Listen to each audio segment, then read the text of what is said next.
不开玩笑，美团闪购马上就到，精彩继续。马上又有新人上场，是战英和赵月。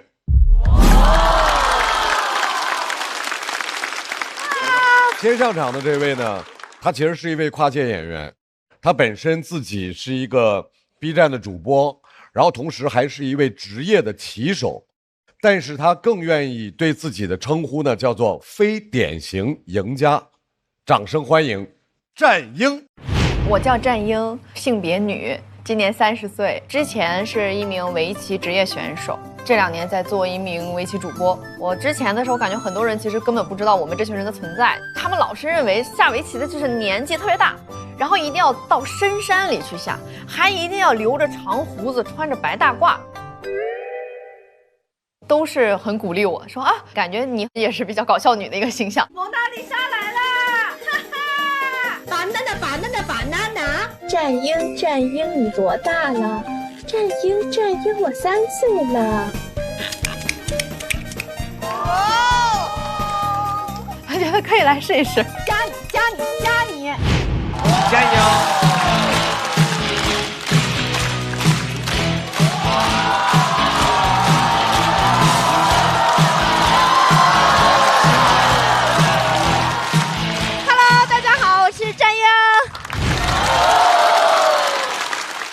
！1楼的朋友们肯定看得到我，2楼的朋友们看得到吗？嗨，看不到，下回买1楼的票啊。Hello， 大家好，我是战英。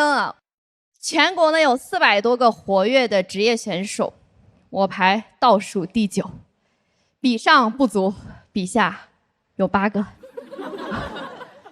我作为一匹下等马，我经常被教练去安排对战对方最强的棋手。教练会和我说：“你给他个下马威看看。”啊，下等马的威力呗。其实最开始啊，对战强手的时候，我是很害怕的，但输的次数多了，害怕的就是对手。因为跟我这种战绩的人下棋呢，你赢一盘不值得骄傲，输一盘会被记一辈子。我到现在都记得2021年12月27号中午12点半的那场比赛，我的对手是咱们国家的第1位女子9段，中国围棋界的传奇，我的偶像芮乃伟老师，也是那年输给我的2个人之一。大家不知道9段是什么意思呀？就大家不知道2段、9段这。那盘棋其实我早就不行了，那天换做任何一个战绩正常的棋手，可能都认输了。但是我的战绩啊，不支持我展示风度。我没有放弃，他没有想到。我俩一直鏖战了6个多小时。当时芮老师已经年近60。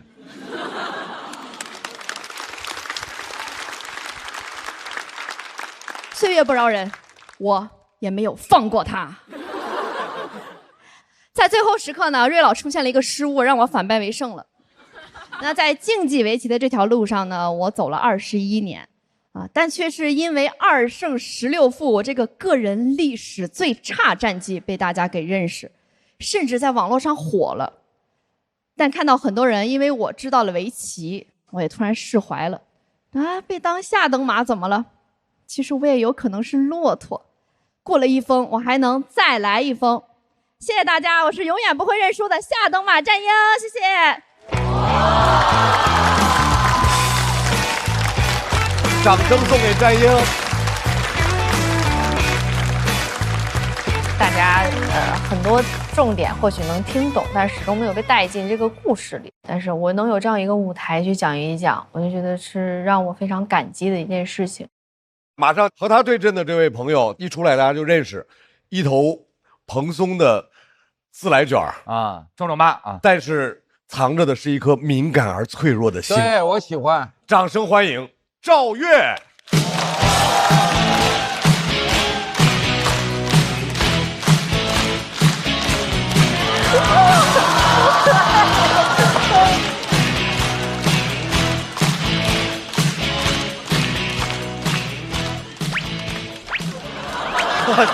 怎么这么客气？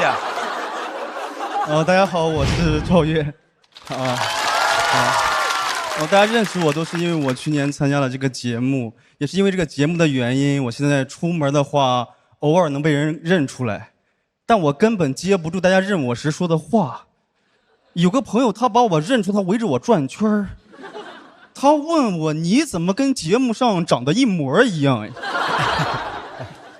我不太会处理这种被认出来这种情况，因为大家对我很热情，我从他们眼睛能看出来，他们想跟我合个影，但他们又不说，我也不能说，因为我第一次被认出来没忍住，直接说了，当时特别尴尬。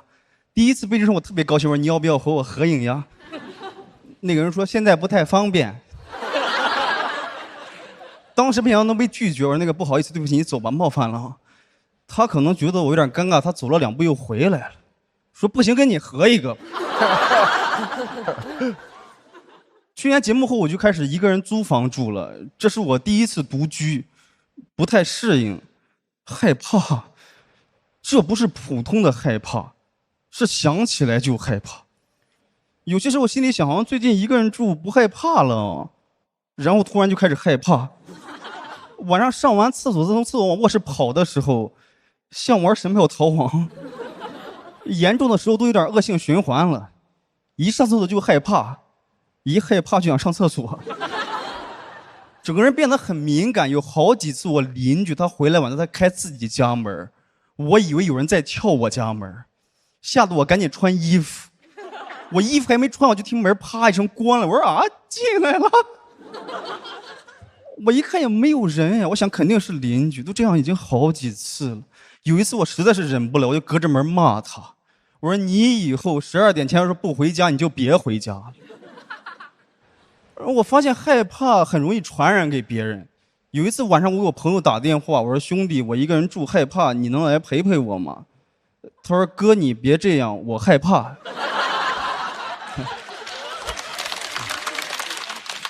我说我没有跟你开玩笑，我是真害怕。他说哥我也是真害怕。我给他解释，我说我是心里害怕，主要是家里除了我没有别人。他说哥我怕的就是家里除了你没有别人。后来都给他问生气，他问你到底害怕什么，你告诉我。你说就那种贞子从电视机里爬出这种东西有什么好怕的？我本来害怕的都没有这么具体。我说挂了吧，挂了，现在感觉家里有人了。我自己还在网上搜男性独居害怕，搜出来全是独居害怕男性。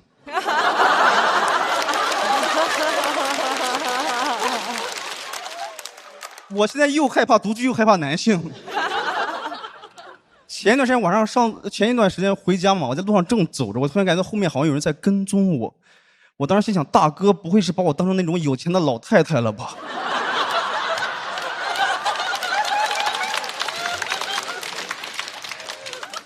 我得跟大家说一下，我是个男的，得把犯罪遏制在萌芽状态。因为大哥要是冲过来，我再说我是个男的，大哥说晚了。犯罪一旦开始就很难制止住了。但是你怎么证明你是一个男的呀？我想到了，我隔空投了一个篮儿。其实还有一种比较脏的方式证明自己，有些男的他会在街上肆意的上厕所，但我也没有敢，因为这个社会它很复杂，你不了解对方喜欢什么。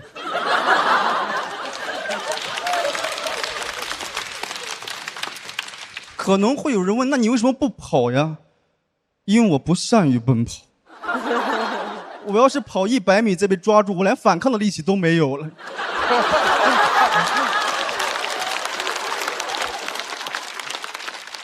我当时很害怕，他一直把我跟到我的家里去，因为我家那个门他特别难开，他要是跟过来，我门还没有开，家对我来说就是个死胡同。主要是我一个人住，就2个人住都还好，2个人住他就跟过来，我们2人制服不了他，挨打也轻松一点。当时就想给他大哥证明我其实没有什么钱嘛，你也别过来，我就一边走一边把裤兜往外掏。我2个兜我都掏完了，他还跟着我。他不图我的钱，他到底想干什么呀？那会儿是真难受，一方面觉得怎么日子刚好起来就有人要伤害我呀，就另一方面觉得自己怎么这么软，就谁过来都能把我欺负一下。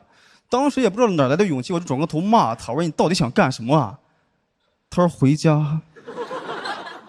我当时硬着头皮问他，你为什么这么晚才回家？他说他以后12点之前一定回。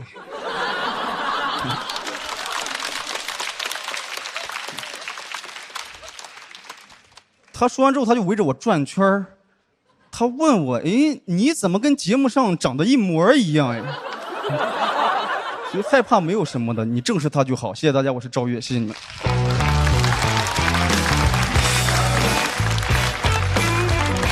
1月没有啊？赵月的锁票倒计时，再次掌声送给赵月。怎么样？感觉？确实非常喜欢赵月，然后他很特别，跟别人不一样，他有很奇怪的角度和那些东西，但是你仔细想，他又有合理性啊。因为被损友啦，去看了个恐怖片然后嘿，我刚想说这个事儿。对，其实你本来是不会怕的，一个成年男性自己做也不会怕，长成我这样也没什么危险。恐怖片还有一个讨厌的地方。经常是当天夜里什么事儿没有，然后7、8天后你心里毫无准备的时候，夜里做一个噩梦，莫名其妙的疑神疑鬼，什么都害怕，去了厕所甚至是小跑回卧室，然后你就开始抽自己大嘴巴，怀疑为什么7天前要干这么蠢的事儿。所以我听的时候是觉得非常有意思，而且他总能找到这些奇怪的东西。但是今天整个作为作品的话，其实一开始就很抓人，我就心理上就会有更高的期待，但是感觉好像这个作品完成了7成、8成这样，然后就突然就没了，所以我有点遗憾。再次感谢赵月的分享，我们也请战英回到台中，2位的得票数是，很抱歉。因为战英和赵月的票数都没有大于200票，2位都要进入待定区。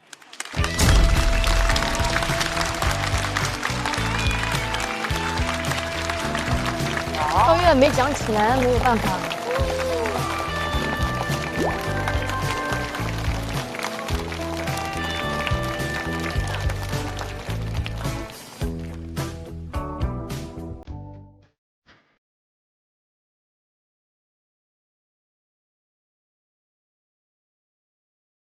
也有点对不起热裤子，哎，真有点对不起热裤子。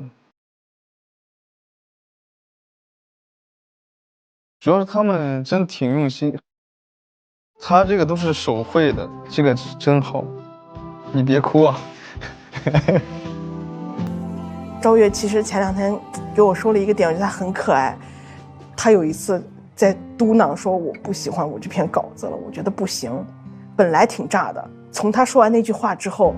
后面几天那些稿特别凉，赵月一直听着我姐，你一定要夸你的稿子，他能听到，他会不开心的。然后我们全员现在都相信这个，我们就要热爱自己的表达，热爱自己的稿子。我坐在待定区的时候，脑子里就有《黑暗荣耀》里，好像是这破夕阳太美了，这个舞台太美了。马上要对战的2位，他们的名字是阿修和孙熙。大家好，我是来自北京加密喜剧的孙熙。走了一条弯路，是因为我特别想当一个编剧，然后一直围着这个职业一直走弯路。好，你可以选一个你的对手。我选这个吧，同心撞地球。同心撞地球。天哪！之前我们就觉得他们俩长一模一样，他们俩长得一模一样，研院都没有你们像，真的。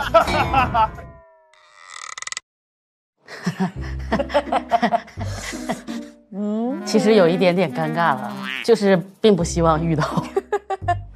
之前他们就逗我们俩，说我们俩站在一起就会消消乐，然后现在选到一起，感觉真的就要消消乐。因为我们身高也是一模一样，1米53。我们俱乐部的人跟我说我们2个不管谁赢啊，都是战胜了自己，带着这张脸走下去吧。好的，我们弥补了这个双胞胎的空缺。谢谢这2位双胞胎。下面这位演员也是一位新人，仍然来自又来人才了啊！笑妈俱乐部，让我们掌声欢迎阿秀。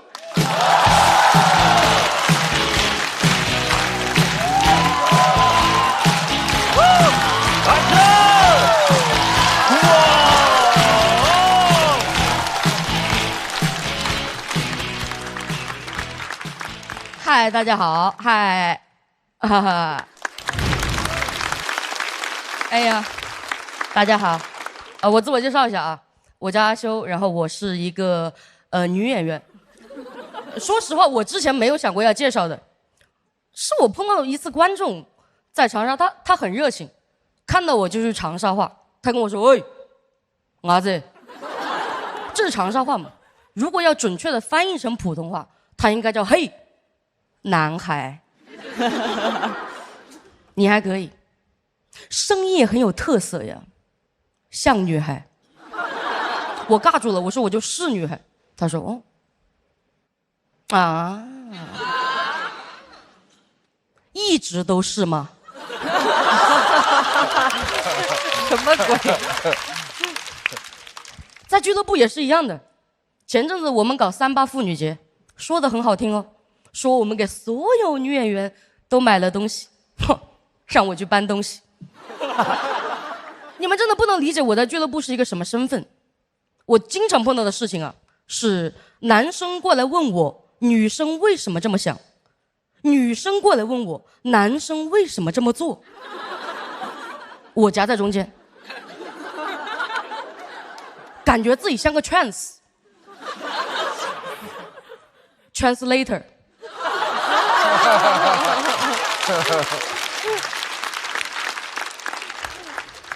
因为我一开始剪这个头发真的很简单，就是为了方便。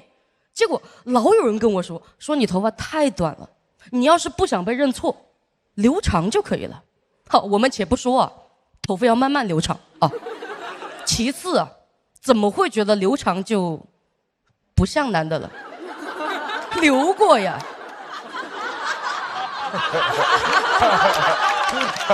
我这个头发稍微长一点，我只会更像王建国。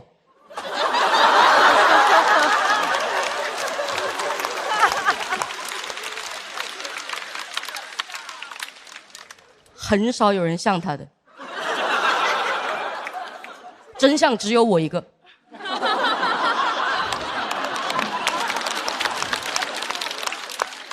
哎，其实没有那么像，没有那么像，但我就是喜欢讲，纯蹭。我是这么想的，别人说你像男的可以，但不能白像。想吃一点男性红利，想吃，经常这么想。我上次去理发，我一搜理发团购券，就看见男士洗剪吹19.9块，女士洗剪吹39.9块，凭什么呢？你算一下，你买2张男士也还比女士便宜1毛钱，什么意思？2Y 加0.1等于 X。求 X 该怎么办？蹭。我一开始想迂回一下，我打电话给商家，我说如果一个男的头发又长又厚，理发多少钱？他说19.9块。我说那这样，那如果一个男的戴假发多少钱？他说19.9块。我没话讲了。他说我们这边男士就是统一价格，您还有什么问题吗？我图穷匕见。我说那如果一个女的，她就像男的，还能搬东西。他说不收学徒，不好意思。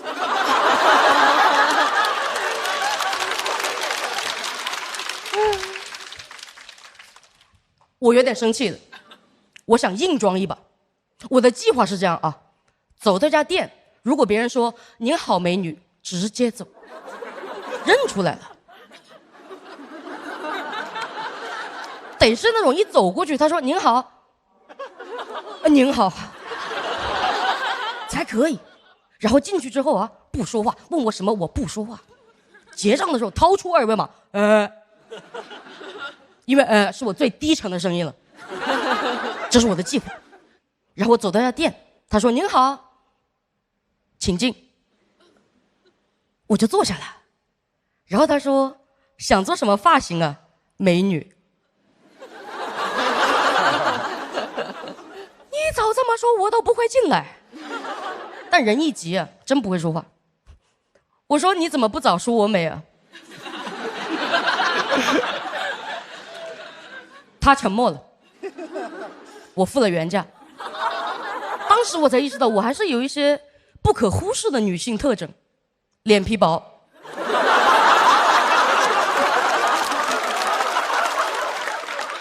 我的本意啊，是想两边都吃一点，结果两边都对我好差。我以前本本分分做女人的时候，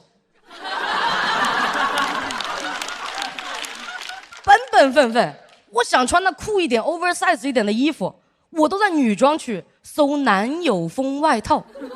后来想通了，男友风终究是晚晚泪情，直接亲。男装区没有什么潮男外套少女风，没有。我现在每天就穿男装小码，童装大码，女装越做越像童装小码，因为我的男装尺寸 S， 女装尺寸4XL，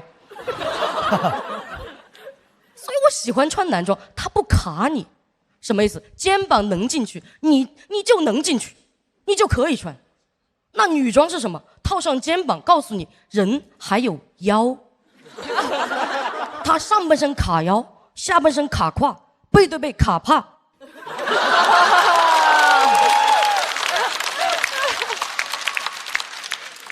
尤其是网购，它不仅卡，它货不对版。我每次一买回来就发现被模特照骗了，模特慵懒我紧身，模特高级我乡村，又紧又香，衣锦还乡。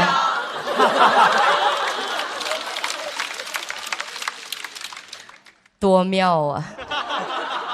王建国写不出来，你得真吃过女装的苦。我后面退货退出经验来了，真的，朋友们，买之前啊，仔细看模特照，模特遮哪里，哪里就有问题。真的，如果一个模特照啊，它长这个样子，你们猜一下，当时哪里出了问题？脸有问题。腋下，它开线夹起来了，一打开就露馅了，你知道。那么反之啊，如果一个模特照啊，360度展示，那模特就这么站着，你们觉得哪里有问题？你有背后尺码，它一定很贵。我的问题。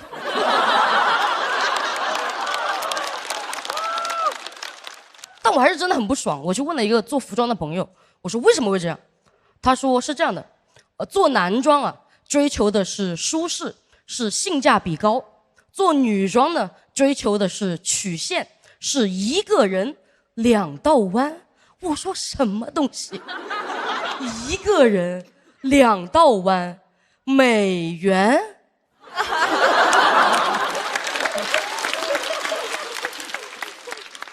大家服美役，你赚美元？真的，我好生气，我爆生气！咱们真的不能管这种店家吗？我们不能评选出一个必不穿榜吗？什么偷工减料啊，货不对版啊，通通上榜。如果有那种店连续上榜几年，我直接把他店砸了。我不信这个衣服这么难做，我把店砸了，进去踩缝纫机，我给大家做衣服。讲到这儿，感谢大家，感谢。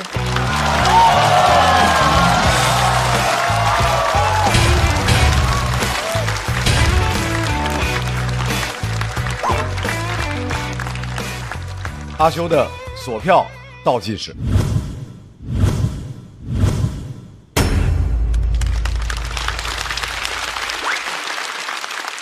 阿修说脱口秀说了有多久？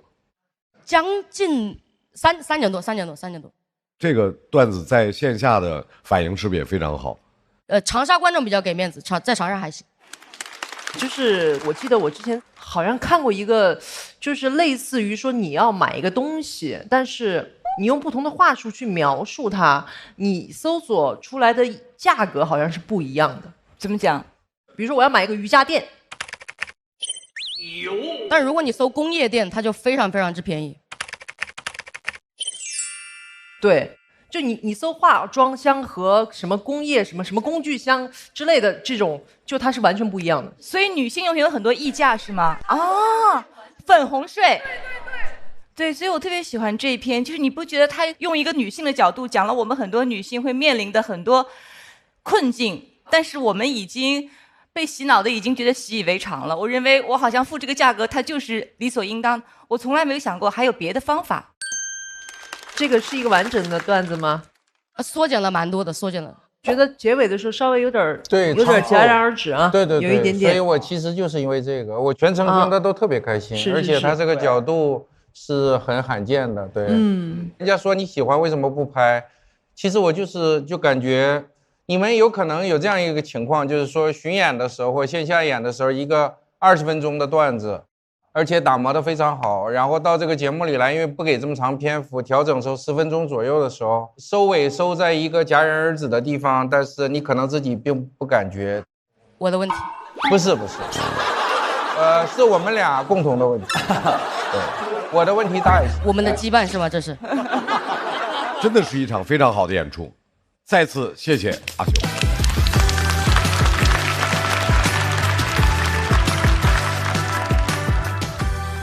要和阿修进行1v1 PK 的是孙熙，他的自我介绍是：我走了一条弯路，很想知道有多弯。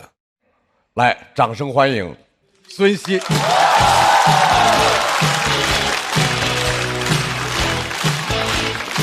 他也擦汗，跟毛豆似的。前两天擦汗。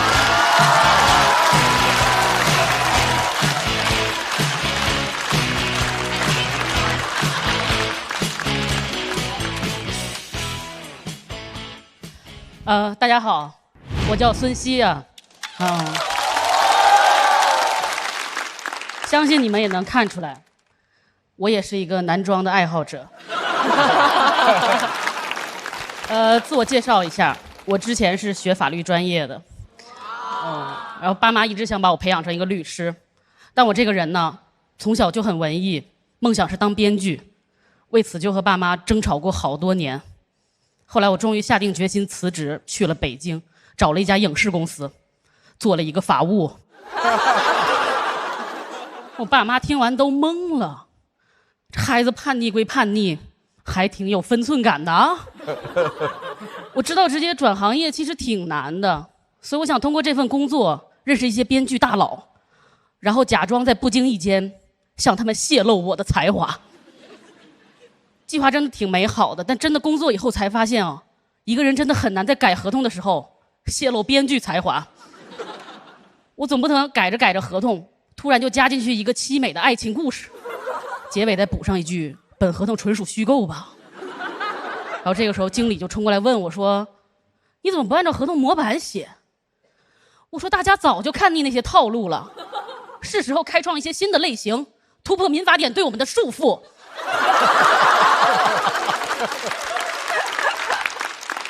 然后我就把所有的长合同全都改成短合同，写他200个逆天反转的条款，勾着大家一级一级的签合同。我还要采访一些现象级的甲方乙方，问他们合作破碎的原因。这系列就叫做再见合同。其实我无数次的想过裸辞，在家里边脱产搞创作，但我发现我根本就不敢。原来我不是一个可以为了梦想不顾一切的人，我是一个保守的理想主义者。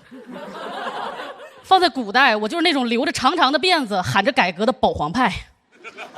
我不敢与旧势力彻底的决裂，我就想在皇上这儿上班。我想维新变法，我也想带薪变法。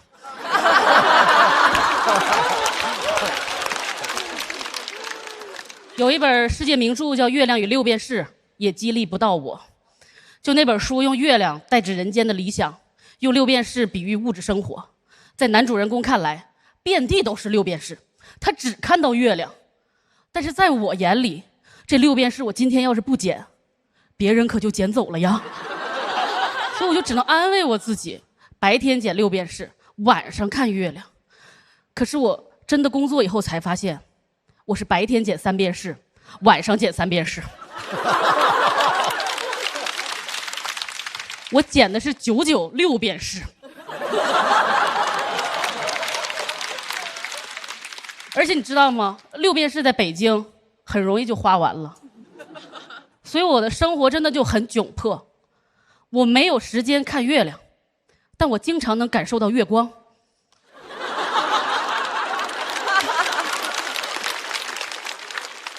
所以你知道这就是我的困境，就是月亮与六便士不可兼得，但月光和六便士轻松就得到了。然后我就这样一直潜伏在法务的岗位上，等待一个转编剧的机会，真的一直都等不到，我几乎都要放弃了。后来终于就迎来了转机，因为我解锁了一个新的业务，叫做写声明。有人看过明星塌房前的声明吗？就是那种关于我司艺人私生活混乱、偷税漏税的传言、军系谣言，我司保留一切追索的权利，就那个东西很多都是我们写的。如果纯看点击率的话呢，我们也算半个网红作家了。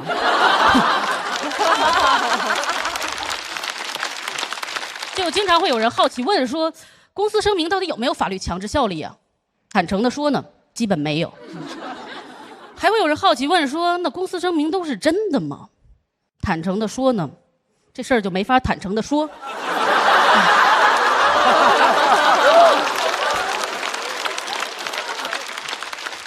公司声明当然是有真有假了，但是人呢，只要看过假的声明，就很难再相信真的了。就我也是这样，所以每次公司给我派活的时候，我就会反复的和艺人经纪部门确认，我说：“哥哥真的没有睡粉吗？没有。真的没有偷税漏税吗？没有。真的没有狗仔拍到证据吗？没有。应该没有吧？哎，暂时没有。”我觉得大家就是过度的关注这种台前艺人的光鲜，忽视掉他背后工作人员的辛酸。其实每一次哥哥撒谎的背后，都会有写声明的人为他付出道德上的代价。之前就有一个艺人塌房了，然后他塌房前的最后一个声明就写的漏洞百出，就是不仅有很多错别字，连标点符号都是错的。然后那个时候网上就有人说那个律师不专业，但其实不可能的，因为那种级别请的律师他不会不专业的。我想一定是那个律师他精神崩溃了，他的良心在受到折磨，他因为不想一错再错，结果一错再错。就他把那个逗号写在句号的后边，一定是想告诉大家这句话挺逗的。就因为发声明一般就都挺紧急的，所以我们通常都是加班熬夜写声明。我发现人哦，一旦熬夜加班，就特别容易叩问工作的意义。我有一次就写声明就被催得特别急，领导催完了，艺人催，结果声明发完不到半天，我们就被实锤锤死了。然后我去看领导和那个艺人的表情，他们早知道我们会被锤死。然后我那个时候就特别的愤怒，那昨天晚上那么着急是为啥呢？就那么着急和朝阳群众联系吗？我们到底有什么必须要澄清的呢？他自己干过啥自己心里没数吗？所以我那个时候就觉得工作特别的没有意义。当然了，我支持所有的艺人都通过发声明的手段来维护自己的合法权益，但前提是维护合法权益。就是娱乐圈里可不可以达成一个共识，就是说并不是谁发声明谁就在理，就是你发那种虚假的声明真的没有意义，你只是在摧残你的法务。而且我每次都要特别刻板的写上一句无意占用公共资源。其实我挺不喜欢这句话的，我特别想弱弱的说一句，当你的法务为你熬夜加班并且没有加班费的时候，它就是一个公共资源。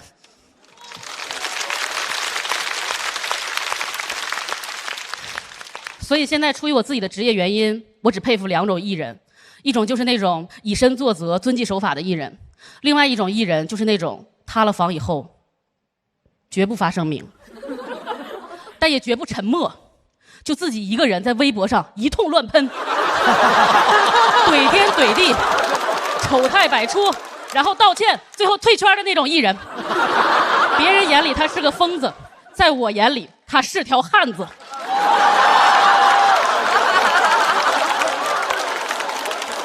我最佩服这种艺人了，他才是真正的没有占用社会资源，他在丰富公共资源，他没有给我造成任何的负担，他塌了那么纯粹，糊的那么彻底，他在娱乐圈倒下去，他在我心里站起来了。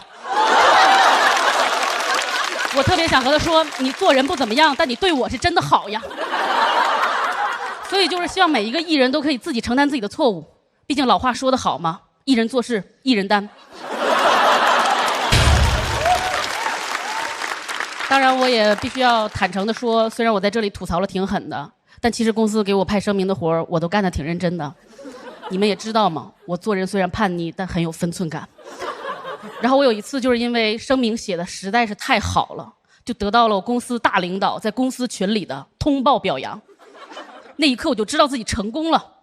一个人就是可以在做法务的同时泄露自己的编剧才华。然后经过各种努力，我真的得到了一个转去编剧部的机会。就在等这个转岗手续的时候，我们公司精心筹备的电影就上映了。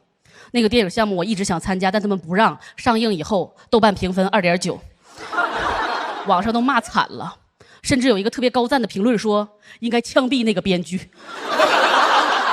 你知道，当我看完这句话之后，我这么多年的委屈和不甘通通释怀了，滤镜都碎了。然后我就找到领导，我说要不我还是回去做法务吧。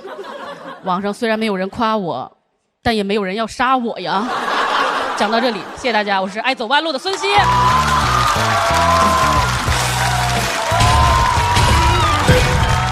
来，各位，抓紧最后的时间，倒计时。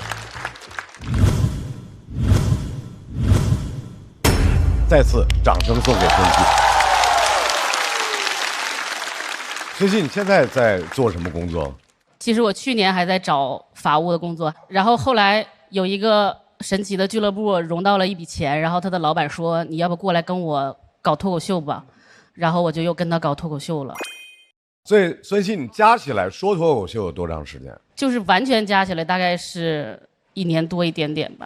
厉害厉害厉害厉害就是厉害厉害！他写稿的那个中间，比如说同样一个词哈，然后再重复一遍，意味深长，完全又是另外一个意思。这是我觉得，哎，这回是第一次听见这种方式，是吧？这么出梗的，其实特别棒。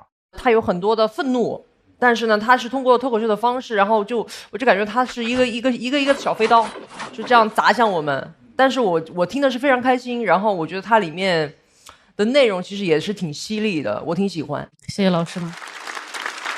从文艺创作角度，有内心纠结的东西更容易出东西。对啊，那我特别纠结啊。对对对，所以我们一直听的是你的那个为了生存找了一个工作，这个工作实际上你事先也分辨不了他们要你写的是真的还是假的。你经历这个，但是跟这个叫什么生存和道德这个困境吧。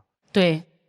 因为你讲的好，我们是很快乐的，但同时也挺难过的，所以我就觉得这是作品什么都有了，就是特殊的角度，然后大家不太熟悉的那个行业内幕，以及那种内涵什么都有，所以非常非常优秀，很好。但是我觉得他这个本身说自个儿走弯路，就是恰恰是这些弯路才让你后边有了这些是吧？可以写的这些素材。对。我老板也是这么鼓励我的，他说你看看你四处奔波，然后一件事都没成，然后你现在再跑去干别的也不行，但是你这些经历都帮助你喜剧创作。对，他说我已经被喜剧包围了，他当时这句话挺感动我的。就是怎么都是一段时光，是吧？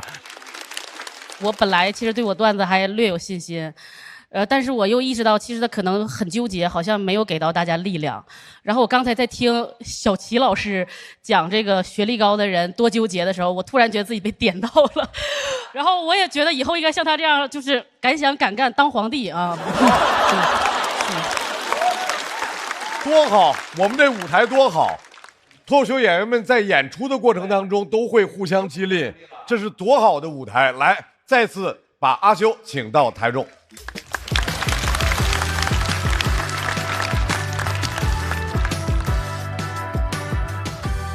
我们先来看一下台上4位给出的票数，30对40。在全场观众投票结束之后，我们来看一下阿修和孙熙的票数。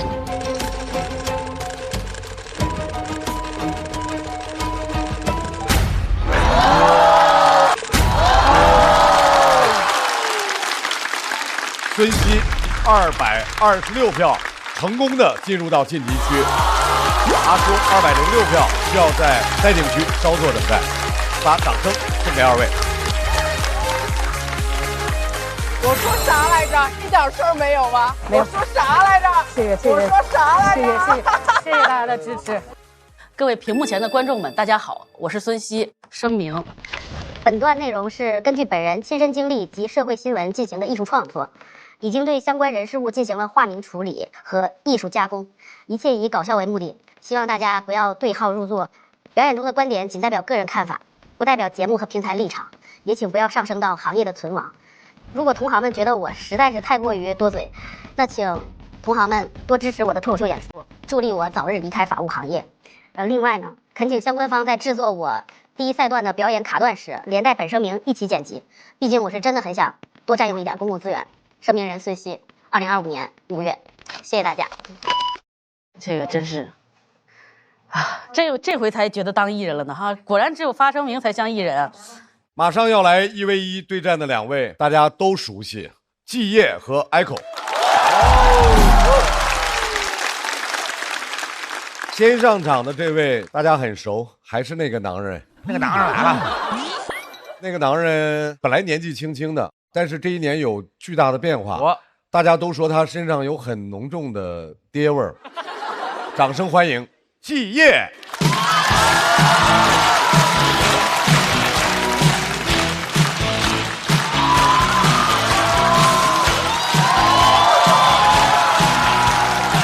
哇，季业都会跳上 funky 了，疯了！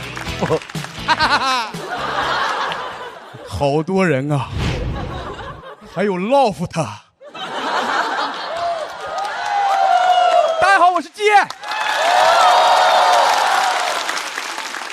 今天这么多人，我太想跟你们分享我最近的变化了。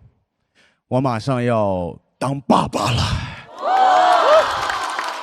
是合法的，不会占用公共资源，反而会给社会提供人力资源。刚刚鼓掌的朋友可以散场的时候随个份子。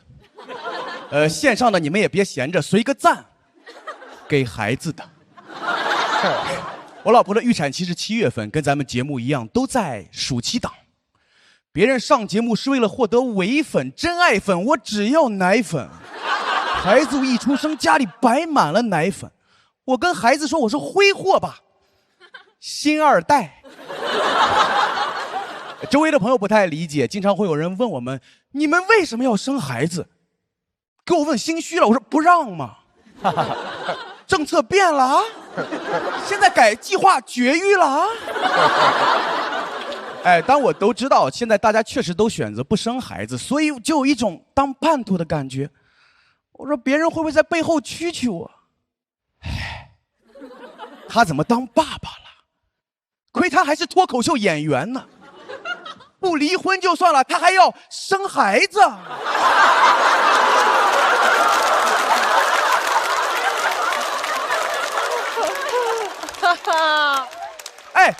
咱们在台上抱怨东亚父母，他可倒好，他背地里组建原生家庭。选择生孩子的原因很简单，我们都很喜欢孩子。我老婆说，现在正是生孩子的淡季，咱们错峰生孩子。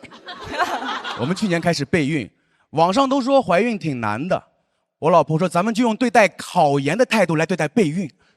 我说咱也没考过研呢，就咱这个学习这个比喻吉利吗？她说你严肃点，我们这么努力就是为了研究生。我说好的，张雪峰老师，备孕要做很多准备，跟你们说一下，她需要做生育力的检测，长时间的锻炼，还要吃叶酸。我们定了很周密的计划，计划刚执行1周，我老婆怀孕了，她很兴奋，她说不用准备了，咱们保研了。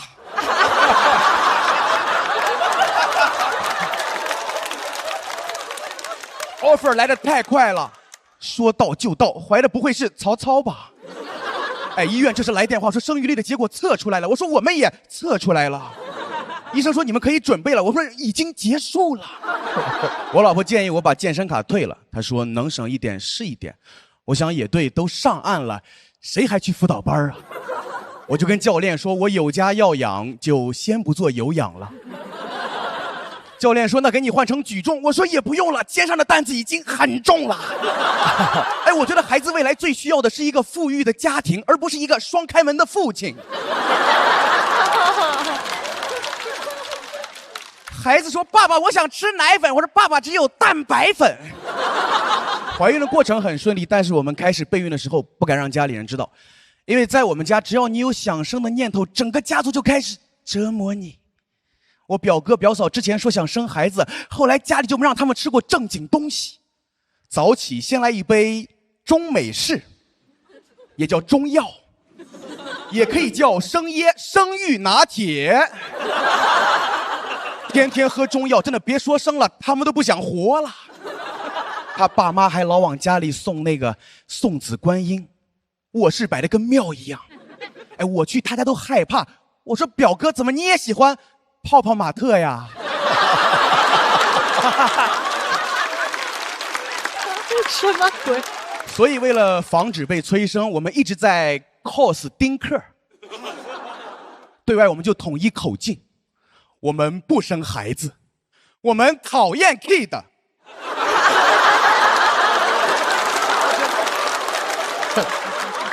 开玩笑，开玩笑，喜欢孩子，喜欢 kid， 而且我想当个好爸爸。我问我的哥们儿，我说怎么能当好爸爸？他说咱们比赛俯卧撑，谁赢了谁就是爸爸。没有参考，离我最近的参考就是我的爸爸。我的父亲没有缺席，但是缺心眼。我8个月的时候，我爸要喂我吃刀削面。不愧是山西父亲，能在奶粉和辅食之间选择主食。我当时一直在吐，我爸以为我晕碳。得亏我妈发现的及时，不然我挺不过1997呀。学爸爸不靠谱，但我得到了很多妈妈的帮助。我周围有很多当妈妈的朋友，知道我有孩子，给我分享了很多的攻略，送了很多的母婴用品，太热情了。我说这不是我的孩子吗？所以怎么当爸爸，我觉得学身边的每一位妈妈就可以。现在距离孩子出生还有2个月，很期待，很期待，我会对着我老婆的肚子给孩子讲段子。哎，我老婆嘎嘎乐，孩子一点反应没有。我说这是冷场了。我说这个梗都不笑吗？哎，真是人心隔肚皮呀。我们甚至还会幻想孩子的模样。我说眼睛像你，酒窝像我。说到学习成绩的时候，沉默了。最后我们觉得快乐最重要。因为看过去年节目都知道，我俩高考都是200多分，孩子肯定是没有那种超越父辈的压力。这是我们留给孩子的非物质没文化遗产。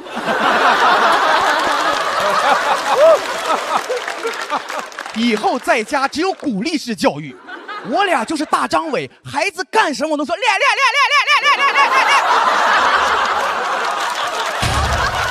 他学大张伟学的像唱民族歌曲的那种人。哎，专家建议胎教听什么巴赫、贝多芬，就听阳光、彩虹、小白马。什么那个，咱孩子是这个。考上中专也是这个。哎，真的，我不在乎今年谁是脱口秀最好的朋友，因为他一定是脱口秀最小的朋友。这就是我即将当爸爸的感受。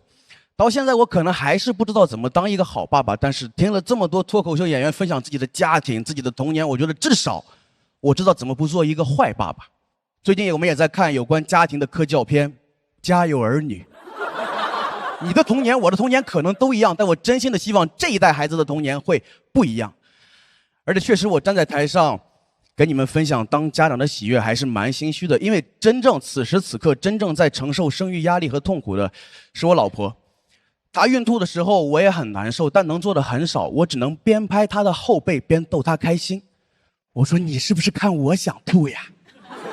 我真是个令人作呕的父亲。宝贝儿，以后你就叫我欧巴。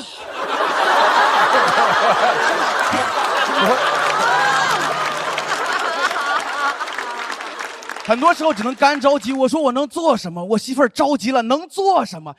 你赶紧上节目挣奶粉，让新二代挥霍呀！好，谢谢大家，我是谢，这么的开心，谢谢大家，谢谢。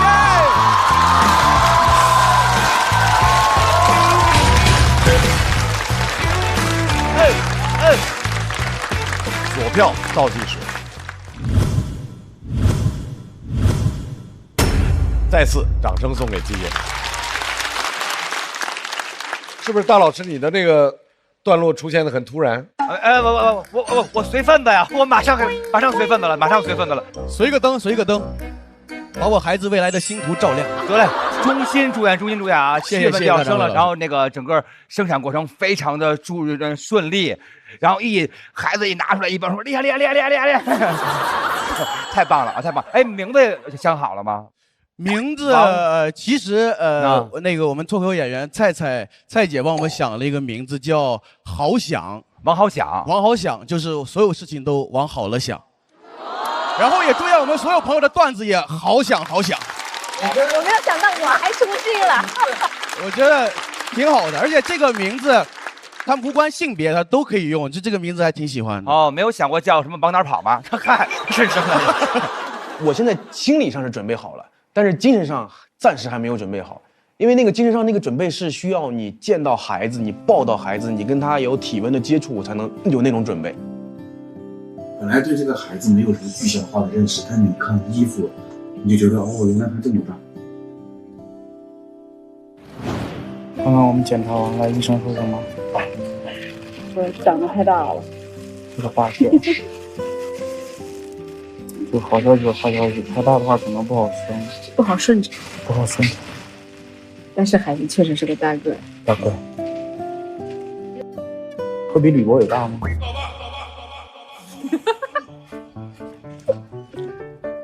那比如说现在会给孩子有一些胎教吗？胎教会啊，听音乐。欢迎来到每晚的音乐胎教时间。噜啦噜啦啦，勇敢向前进，前进有奖品。没看过钢琴千万次，全飞的真假。他胎动了啊！那个胎动贼奇妙，就是胎动就是这样，就是他会这样，挺奇妙的。他拿脚蹬那个肚子，然后就在这儿旁边一下子，然后家里的猫也是，家里的猫就会感觉到孩子怀孕。我家有2只猫，一只猫在这边，一只猫在这边。就感觉他俩就来看他了，就2只手在这，然后就给你呼呼，然后压的，然后就手这样慢慢的压的，还挺好玩的。脱口秀也听，但是脱口秀我说你就别听我的了，我这块出梗技巧有点单一，我们就学一些这种顶端脱口秀，呼兰的、袅袅的都听一听。怎么样？他现在动了吗？动了。是不是只有听袅袅的时候他才会胎动？是的。他还挺懂行的，学吧你就。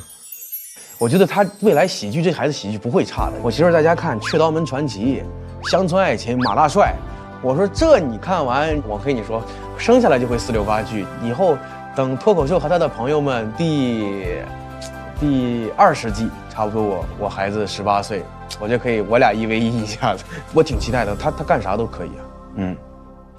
据说你写这个稿子的时候很犹豫，你犹豫什么呀？你担心什么呢？就是我当时看这个段子在说让他好笑还是不好笑，因为你知道好笑的背后是你的老婆在承担这一切，所以就害怕。但是我还是想讲吧，我觉得这个事儿对我来说真的是挺重要，而且是我自己生命中一个非常独特的经历。所以你在收尾的时候用那种方式来收的尾吗？对的，即使它中间有一番是往下掉的，但我觉得还是要讲一讲，刚刚在你问他那个问题之前，其实我本来还想说，我觉得基业这个表达非常好，就他没有只说我身为一个男性我要当爸爸了，我很开心。他最后意识到，就是这一切是由我的太太承担，我还觉得很感动。谢谢鲁豫老师，我还要很感谢鲁豫老师，就是他在孕期一直在听言中花树，谢谢。很多期在让他变得更坚强，包括去年的好东西也是我们一块看了3、4遍，会坚定我们更要当父母的决心，以及我们想要好好的当父母。谢谢鲁豫老师，谢谢。我是觉得季烨其实基本上好像已经把他的这个成长轨迹留在了脱口秀的舞台上，是不是这样的？是。他的这个从上中学开始，对，然后工作当中的乌龙的事儿，到现在当爸爸。段子本身它有很多的梗，很密，听得非常开心之外，我觉得本身这个事情带给我们的是一种美好的感受，所以在这里也特别恭喜季烨。谢谢朱晨老师，恭喜谢谢。感谢季烨今天给我们带来的精彩演出。稍微休息一下，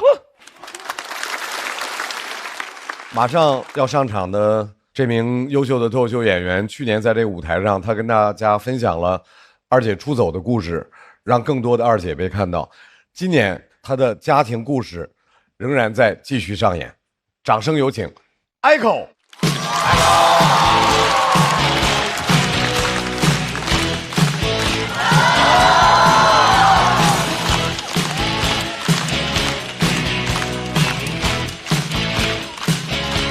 哎，朋友们，晚上好，嗨！今天不聊这么沉重的，想跟大家分享一下我这一年的变化。其实熟悉我的朋友都知道，去年是因为在节目上吐槽了原生家庭，讲了我父母重男轻女、打孩子，然后搞得我二姐最后离家出走的这个段子啊。很多人都很担心我的二姐，我想跟大家说一下，她现在真的很好。谢谢各位的关心，当然也有很多人在关心我，我感觉你们都会把我当好闺蜜一样啊，天天在我的评论区劝分啊，这样的父母你留着过年啊。对不起，确实留着过年了，没有办法，孝顺啊，只有0次和无数次。我知道去年那个节目播出之后，能在这么大的一个平台吐槽父母，很多人都在夸我勇敢，但其实我今天想澄清一下，我一点都不勇敢，真的，因为我到现在都不敢给我父母买腾讯会员，真的。看不到完整版哈，只能看短视频，但大家知道短视频都是要剪辑的啊。本来我是幽默骂父母，把幽默全给我剪掉了。其实说实话，害怕伤害父母，但我又害怕完全伤不到。我问过我妈说，哎，老家的人不会有人说闲话吧？我妈还有点生气说，当然了。我说那你怎么回复的？我妈非常淡定的回复我说，我能怎么回复？我就跟她说这是一种社会现象，子女不懂感恩就是社会现象，完全没想到，真的。我不想勇敢，我真的不想勇敢，因为勇敢是要付出代价的。我现在为了维持我的人设，我是一点都不敢对父母好，真的。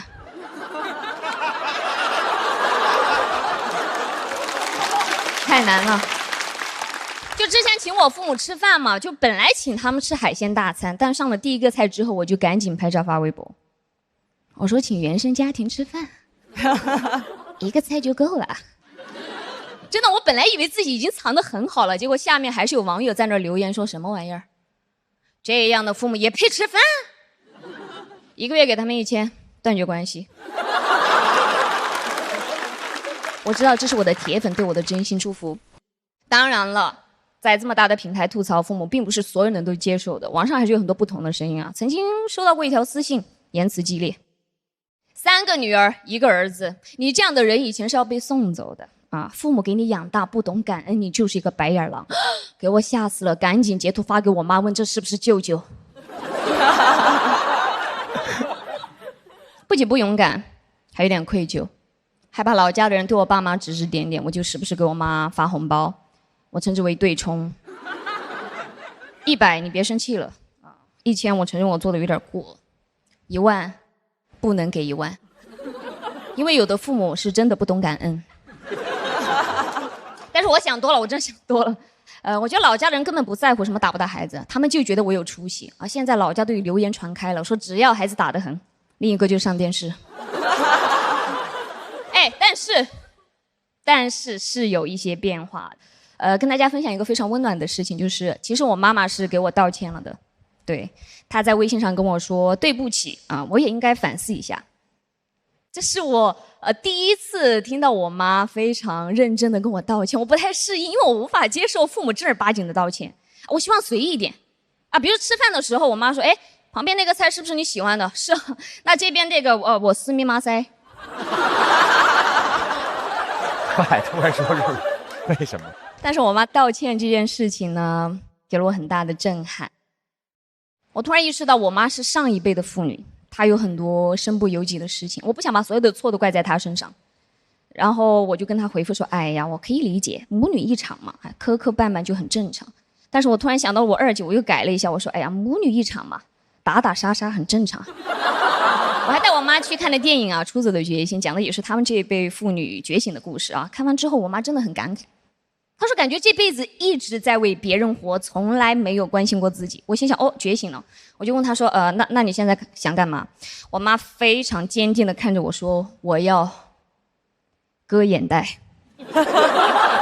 妈妈人生是旷野，你跑啊，你做什么提拉？算了，我觉得这也是一种觉醒吧。我觉得她开始取悦自己啊，我要准备取钱了。我妈变了，她现在喜欢在网上看我的各种演出评价，但是年轻人的话她已经有点听不清楚了。有一次她拿着手机问我说：“哎，这个人他为什么要说 Echo 妈妈爱你？”我知道她肯定误会了，然后我赶紧跟她解释，我说：“哎呀妈，她不是你这种妈。”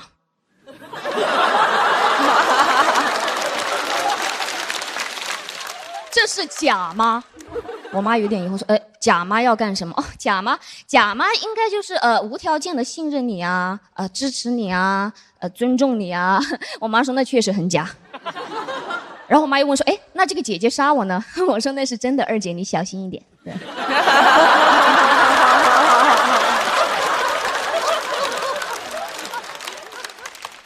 有变化，我妈变了，她开始夸我。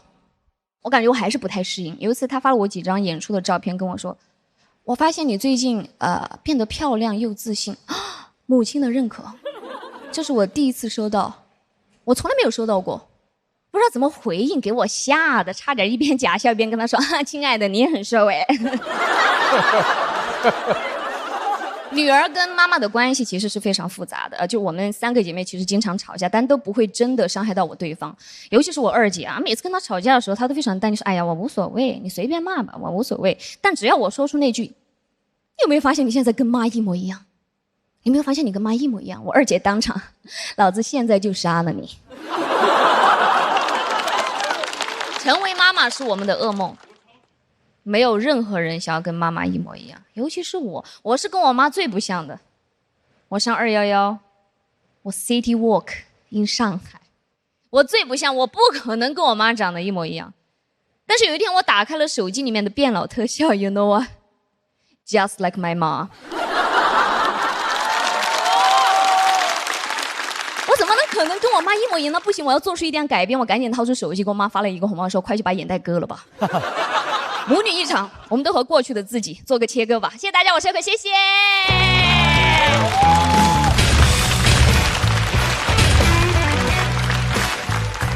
谢谢 Echo 的表演 ，Echo 锁票倒计时，再次掌声送给 Echo。谢谢各位。我们都是最后一刻拍的。我喜欢的是他很云淡风轻地讲一件事情的复杂性。我记得大概是2年前吧，2、3年前，当时媒体有一个口号叫要保卫复杂性，我特别认同。就是很多的问题是因为我们把一个复杂的事情简单化了，比如说情感就特别复杂，亲情、爱情、友情，它不是简单的好与不好。在好与不好中间可能是一个漫长的拉扯过程，是无比痛苦的很多的煎熬的日子。这是我特别喜欢他以那样的方式，以最轻的方式在讲一个特别沉重的话题，所以我们敢笑，要不然的话我们可能是不敢笑的。所以我特别喜欢 Echo 的那种风格。对，因为其实我去年也想了一下，我觉得二姐离家出走跟家里完全断开，跟我这种跟原生家庭还有一些拉扯的，其实我们的目的都一样，都是为了追求幸福。所以我觉得我这样可能也是非常常见的一个状态，想要把这种拧巴矛盾把它写出来。其实 Echo 和春春是有渊源的，因为去年 Echo 专门说了二姐出走的时候带的是春春的专辑嘛。对，我二姐14岁离家出走的时候，我悄悄我跟我大姐去家里给她收拾衣服，然后还特意强调就是带了她的运动鞋、衣服，还有一张你的专辑《皇后与梦想》。对，然后她带走了。我看了你的那篇微博，耶！对，其实当时我就很多朋友发给我，然后也有一些网友给我留言，建议我说你要不要回复鼓励什么的。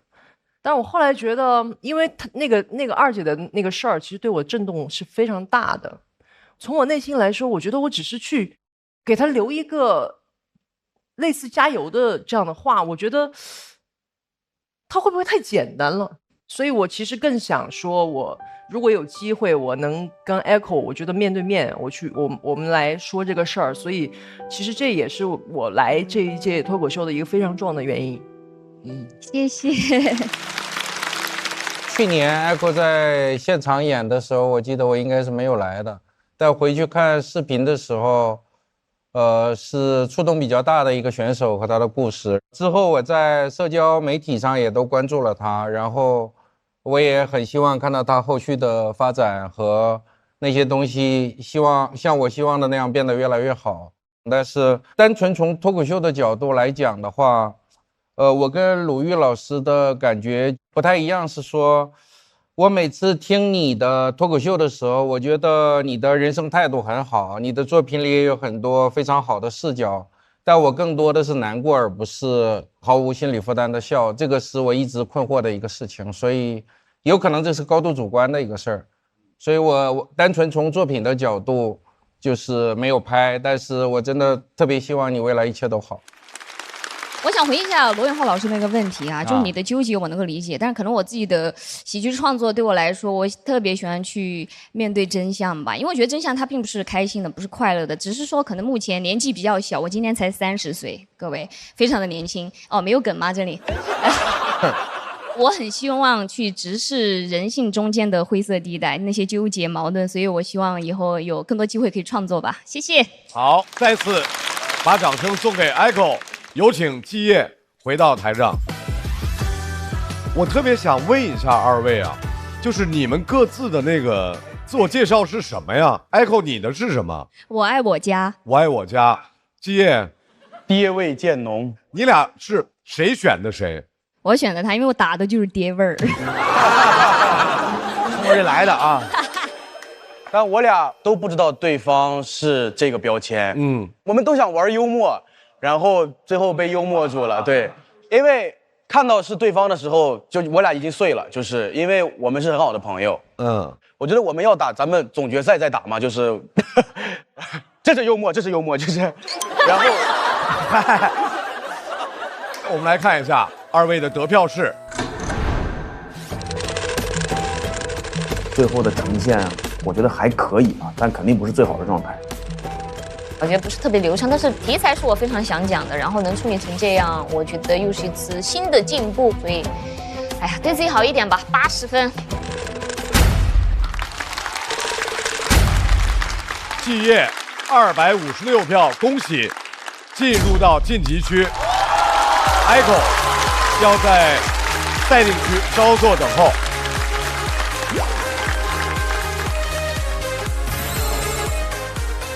我觉得这个还蛮奇妙的，我觉得就是 For Family 我还蛮喜欢，因为这个如果你晋级了或者我晋级了，我们都是拿原生家庭托举对方的另一个原生家庭晋级的。For Family， 我下来我觉得我挺感动，就是我看到一对夫妻对一个家庭的向往，然后想要孕育一个小生命，然后慢慢的把家庭组建起来，我觉得挺感动的。就是在现在可能大部分会觉得生活压力比较大的情况下，我非常期待，我也非常希望他和他的一家3口吧，就是希望你们能够开心幸福。最后一组是3人对战，但是规则不变，能够晋级的也只有1个人。3人对战的组成是李梦洁、虎牙、荒岛人气王。首先上场的这位，今年第2次来了，他就是身上就透着那个气质，就是怪怪的可爱啊，怪可爱的，对生活有着怪怪的观察。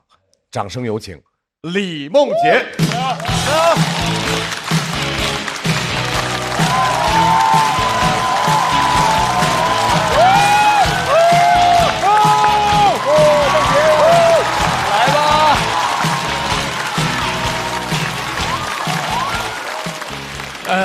大家好，我叫李梦洁啊。我在现实生活中呢是一个正义感很强的人，但我的吵架能力极其的弱，我从来没有吵赢过任何人。我的朋友非常不理解，他说：“你为什么老跟别人吵架？你又吵不赢，你是不是就喜欢被骂呀？变态！”我上次吵架是因为插队的事情。之前我在上海一家饭店吃饭，排队点单，大家都在排队。这会儿就有个女生想插我的队，她也不跟我说，她慢慢的朝我走过来，拿她脚伸进我那个缝，拿胯部一转，她像倒车入库一样，倒进了我那个队伍，表演了一个科目2，压线了，压了我的道德底线，上来就是逆风局。我说姑娘，你插队了。她说我没插队。不要在餐厅大吼大叫啊！告诉你，我一个人在上海打拼不容易的。她讲完这句话，我就知道不可能再翻盘了。但人群中总会有闪亮的人见义勇为。之前排在我前面有个大哥50来岁，大哥说：“你就插队了，前后都在排队，这里是上海，你在我们上海你要文明点。”我很讨厌插队的人，但我也很讨厌总觉得自己很有腔调的上海人。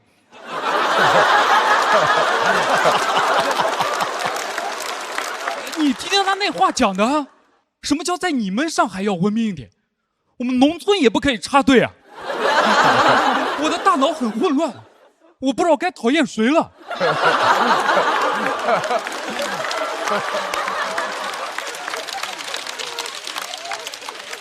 我像那个地铁判官一样，大哥越吵越生气，还想寻求我的帮助。小伙子，让他喷你后面去，不想看见他。我说没有必要，人姑娘在上海打拼不容易，你们不要在餐厅大吼大叫了。我去后面静一静。我唯一一次吵成平手是我跟一个代驾吵架。有天深夜凌晨，我想出去吃点东西，我骑着我的电动车，我骑得很慢，因为空气很好。我骑着骑着，突然从我身边过了一个代驾小哥，他歘就过去了。他不是单纯的过去，他给我留了一句非常刺耳的脏话。我要给你们模仿呈现一下。放心，帮你们净化过了。他说：“我哒哒哒。”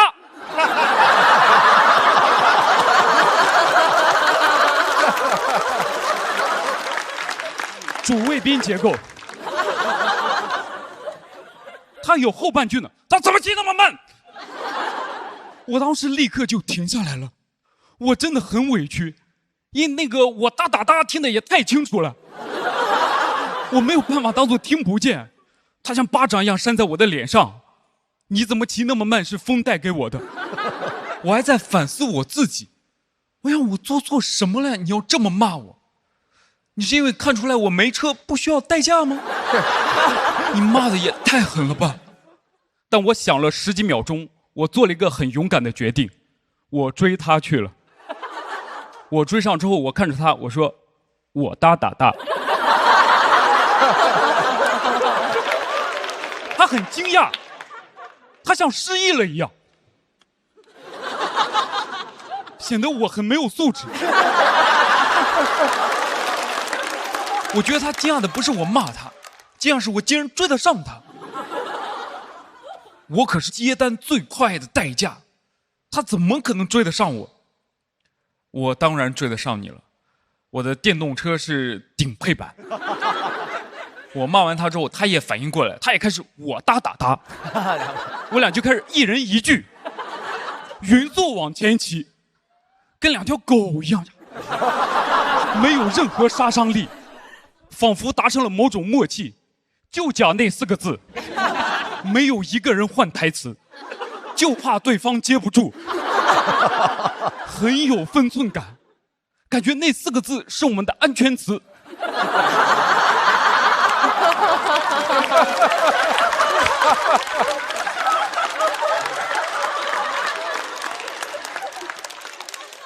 当时路上一个人都没有，灯也很黑。你感觉不是在骂对方，在给对方壮胆，在陪伴对方，感觉我在护送他接代驾，我像一个骑士，护送一个骑士，太快乐了。搭着搭着搭笑了。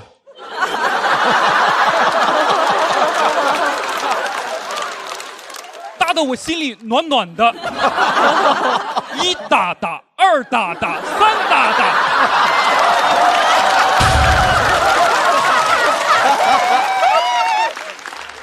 两个异乡人在上海找到了自己骑行搭子，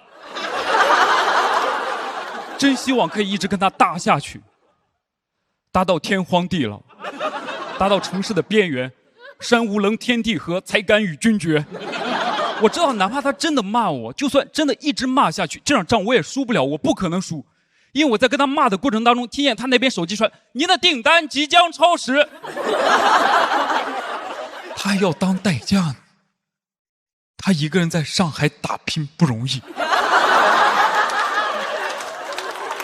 我听到这个提示音之后，我就知道，属于我们的 moment 要结束了。我们就在一个黑了的岔路口分开了。分开那一刻，我感觉我脑子里的 BGM 都响起来了，就那首When I See You Again， 路上所有的司机跟着我一起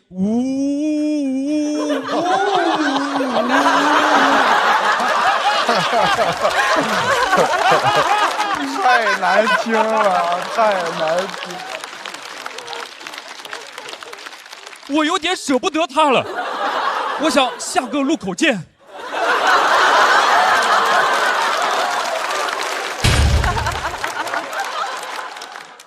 但我不敢去追他，我害怕追上之后我们的对话会变得非常奇怪。我追上之后我说：“喂，去哪里呀？去接代驾呀？不当代驾行不行？不行，要赚钱啊，要赚到钱包饱。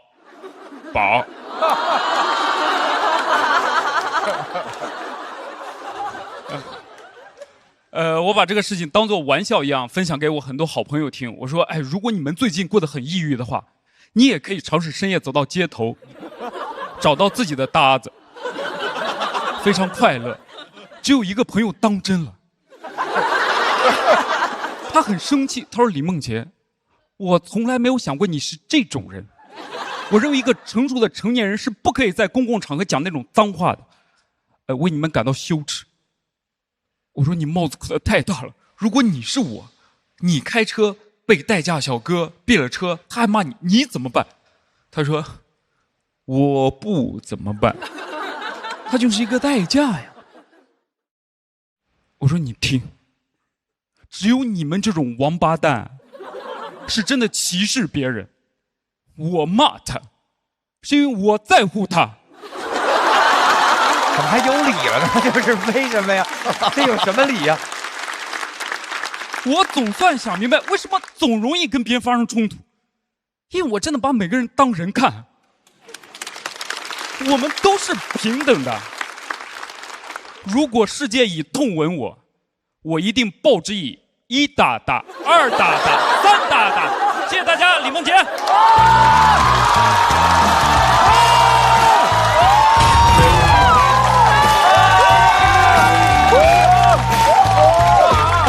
太好了！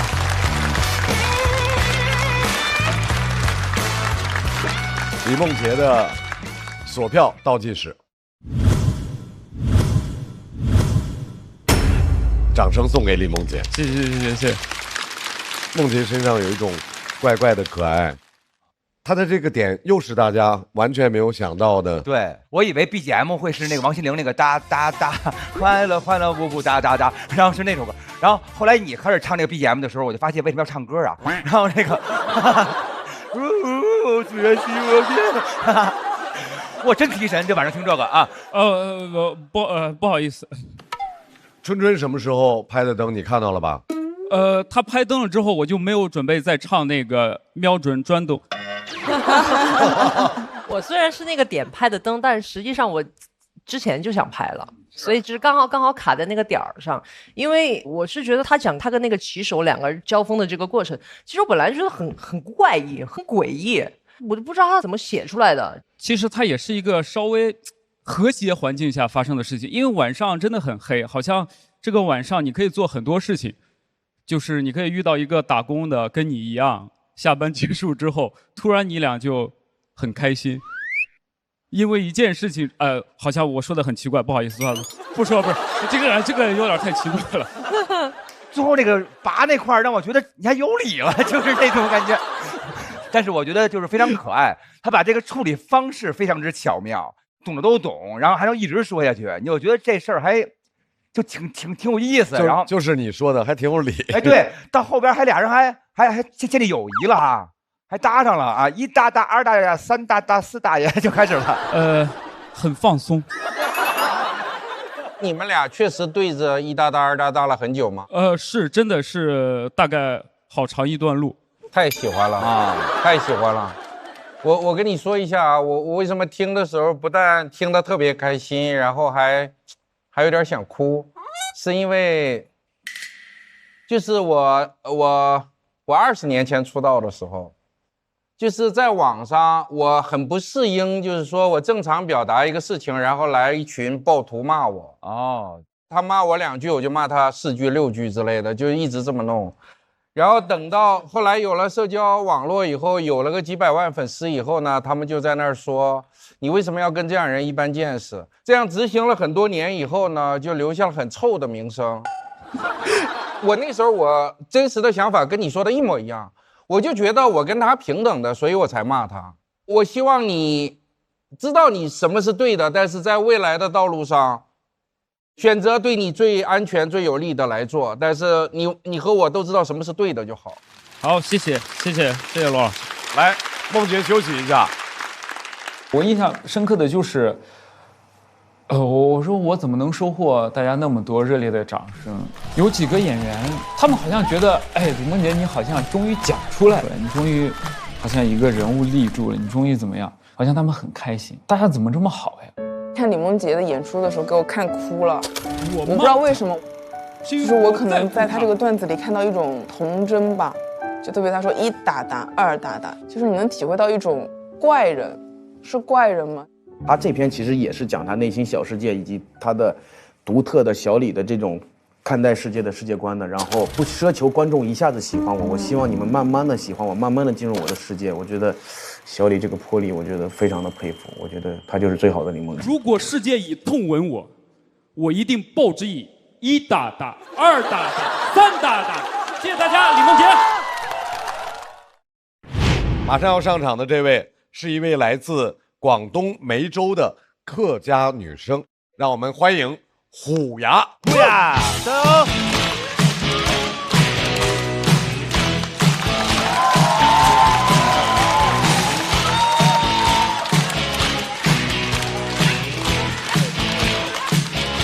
现场的观众朋友们，你们好吗？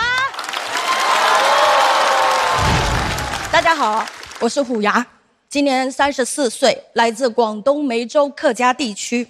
可能有很多朋友不太了解我们那，稍微给大家简单介绍一下。在我们那有2个很重要的事情，一个是考公务员，一个是传宗接代，你们可以理解为小山东吧。但是在我们那很讲究男女分工的，男的负责考公，女的负责传宗。如果你是个女的，你又执意要考公，那你就晚2年再传宗。所以这2年我奶奶催我生小孩已经催疯了，她甚至开始跟我讲，她说我不管你结不结婚，你至少先给我把孩子生了。就怎么跟她讲呢？朋友们，我奶奶呀，在女性意识这一块啊，又先进啊又落后。真的，我一直不懂，我说生孩子这个事情这么痛，为什么还那么多人愿意生呢？对吧？比如说我闺蜜，她刚生完孩子的时候，我去看她，她躺在病床上，特别虚弱又特别坚定的跟我讲说：“虎牙，千万别生了，真的生不如死了。”再过了小半年，我再去看她，她抱着小孩跟我讲说：“哦，还好还好，也就是缝伤口的时候没打麻药，有点疼。”前2天。我给他打电话，他说他准备要2胎了，因为担心大宝会孤单呢。朋友们，这是什么？这是典型的创伤性后遗症啊！就是人呐，他在经历了巨大的痛苦之后，他是会失忆的，真的，不然我想不到别的原因了。他她总不能是鬼上身吧？特别是我奶奶，距离她上一次生小孩已经40年了，她遗忘的太彻底了。她天天跟我讲说：“你还不抓点紧？我像你这么大的时候啊，你爸已经在外面打工赚钱了。”我心想，这有什么的，对吧？像我这么大的时候，我爸也还在外面打工赚钱呢。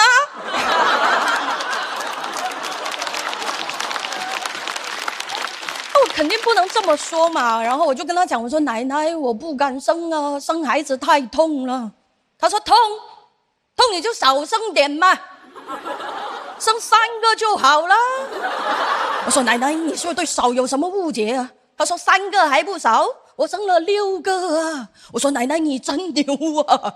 他一个人就把3胎政策实行了2遍了。他最近更严重了，他已经不仅仅是遗忘了，他开始捏造了。他跟我讲，他说生孩子好简单，打个喷嚏就出来了。他说那你爸就是我亲自接生的。我说啊。他说他怀我爸那会儿家里条件不是很好，他每天都要干农活。有一天他上山砍柴，走到一半肚子痛，他找了个茅草屋就自己解决了。我说奶奶，你这个牛吹的有点过了，我就当你是真的，我就当你真的可以自己分娩出来啊。那脐带呢？你用牙咬啊！我说完之后，奶奶超生气的，她说你从小到大就是这样啊，从来不认真听我讲话。我刚刚说什么啊？我上山砍柴呀。但我奶奶还是挺会想办法的。她前2天给我打电话，她说好消息，现在已经有无痛分娩了。我赶紧上网查了一下，所谓的无痛分娩，它不是说整个生育过程没有任何痛苦，它是说在你自然分娩的时候，在你子宫口张开到3指左右的时候，在脊椎这打麻药，然后让疼痛达到可以忍受的地步。朋友们，你们认真听一下这句话，让疼痛达到可以忍受的地步，这就不叫无痛，对吧？你不可能说，喂，大哥，我最近发明了一个无痛大逼斗，你要不要试一下？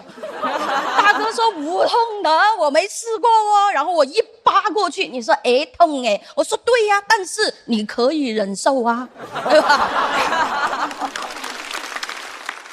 然后我前2天跟我脱口秀圈的闺蜜吐槽了这个事，我说好烦呐，生孩子好痛啊，怎么办呢？然后我闺蜜就跟我讲，她说那你不生不就好了吗？我说啊，还可以不生的吗？就是我还在那考虑痛不痛，她已经在那里考虑生不生了。就是朋友们，我发现我好像有点跟不上时代了，你知道吧？就是我还在那讨价还价。我说如果不能让我上主桌的话，我能不能做孩子那桌啊？我吃很少的。我姐妹站起来就把桌子掀了，一边掀一边说我没得吃，你们也没得吃，就剩我一个人站在那拿着碗说啊没得吃啦。他看我一脸迷茫，他就特别认真的跟我讲，他说虎牙，你清醒一点呐，人生是旷野，不是轨道。我说啊，可是我一直以为我是辆火车啊。就不仅仅是我和我身边那些人都是火车，我们的人生是有明确的站点的，就是上学、工作、结婚、生子。前2站我都 OK， 但是后面那2站我不是很喜欢，所以我开的特别慢。我身边那些火车哗啦啦就开过去了，有的车上载满了小孩，有的开着开着换了个轨道，回来又载满了小孩，对吧？所以当他跟我讲，他说人生不是轨道是旷野的时候，我真的会懵，我真的不知道该怎么办。但是朋友们没关系啊，说可能我一时半会真的不知道该怎么办，但是我至少我知道了，我不是辆火车，我是虎牙。谢谢大家。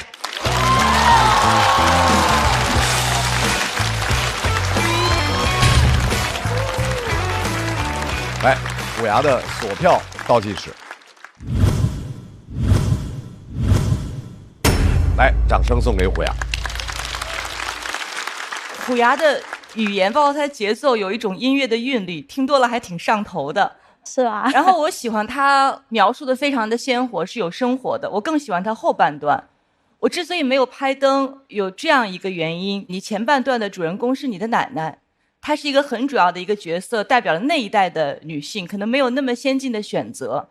她在这个整个的叙事当中，它不应该作为我们的反面，它应该作为我们的过去。但我其实特别喜欢你后面关于什么旷野火车，然后轨道，尤其是他开出别的轨道，再回来又是一车小孩，这些是我喜欢的，这些是更有力的，是更能够直指那些让我们感受到这种不仅是生理还有心理疼痛的那些原因。所以我觉得应该把很多的这个力量从奶奶那儿拽过来，往那边走。这个内容的平衡比例，我觉得再打磨一下会更好。掌声送给虎牙。我可以稍微回答一下鲁豫老师的问题吗？当然可以。对，因为我很爱我奶奶，我没有把她当反面来对待。然后她讲的这些话，是因为她作为一个那个时代的女性，她所理解的幸福和人生，就是应该有一个美满的家庭。我也很希望按照他们的想法去过的人生，但可能就是没有那么简单。所以如果我要向他证明，我说其实走另一条路也可以很幸福，那我就要比他认为的世俗的成功还要再成功。所以为什么我会拿我奶奶作为例子，是因为我很希望让他看到，其实我有能力可以过得好，可能现在不是很好，但我会有能力过得更好。但是那个事情可能在5分钟的脱口秀里面讲不清楚，可能我以后会写成专场，然后去讲清楚。就是这是第一步。谢谢鲁豫老师，谢谢，谢谢虎牙，谢谢虎牙。来，和梦洁一起稍微休息。我很希望把我们这种就是女性对女性之间的这种传承。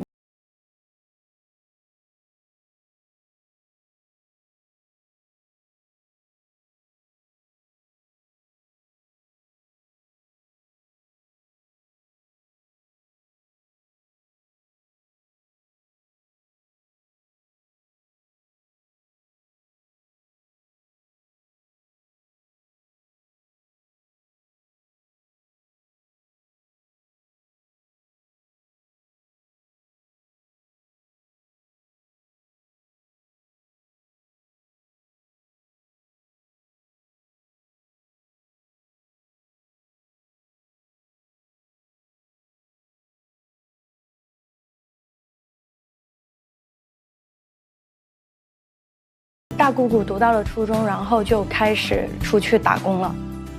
她存了钱，她就开始出去创业。她尝试了很多不同的行业，经商老失败，又回去厂里面上班，又开始存钱。她不服输，我感觉我性格里有很部分也很像她。就是我奶奶代表了一批人，我姑姑代表一批人，然后我也代表了一批人，一代又一代。我希望我成为更进步的他们。让我们掌声有请荒岛人气王。荒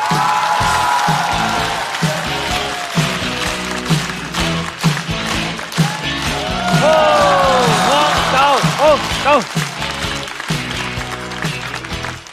大家好，我们是荒岛人气王。我是乔毅，我是陈晓峰啊，谢谢大家。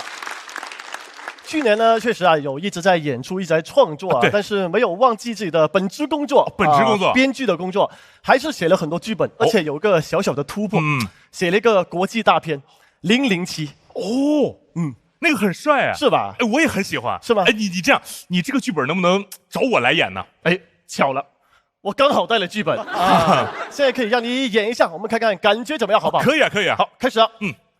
晚上12点，连续工作了7天的詹姆斯·邦德回到家里，继续做起了 PPT。你说的是哪种007啊？邦德，知名英国特工，干的都是那种很危险的工作。对呀，这种强度的工作不危险吗？随时会猝死耶。那你没有什么秘密任务之类的吗？马上来！007的上司 M 女士紧急的找到他。007，我们情报局的机密被大反派盗取了，你的任务是潜入敌方，把机密取回来。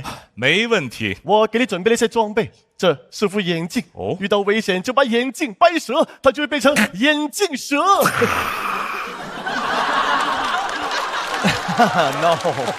No， 我好烂啊，这个梗。007嘛，都会有一些英式幽默。英式幽默用中文谐音梗。反正现在准备好东西了啊！我们收到线报，大反派正在举办酒会，于是007假装宾客潜入了酒会。你优雅地走到吧台，跟酒保说：“来一个大绿棒子。”喝啤酒啊？邦德在这种场合一般点的都是 Martini。对，你走到吧台点了一杯 Martini， 然后来了一个小旋风。Martini 我怎么炫？你看。还是得大绿棒子吧，咱就非得小旋风吗？当然，这时候酒保看着你，也来了个小旋风。你就是007吧？我是你的接头人。小旋风是接头暗号啊！你只要去个东北的饭馆，你都不知道该跟谁接头吧？到酒保台去了啊！我一直潜伏在这里，我已经打听到了情报局的机密就在地下1层。好，让我们现在就去地下1层。007找到了一个电梯，接下来就是经典的解谜桥段了。来吧，负1层、B1层和 LG 1层，哪一层才是地下1层？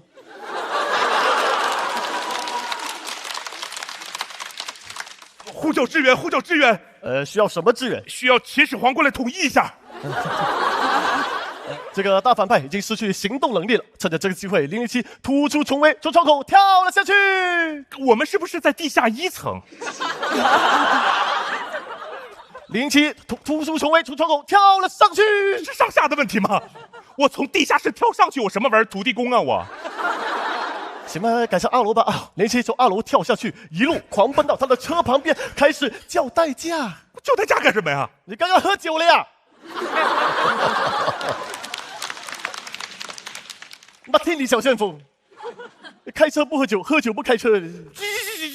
说的非常对。最后007因为遵纪守法被不法分子抓了起来。哈，这个大反派用电棍对007进行严刑逼供。我是什么都不会说的。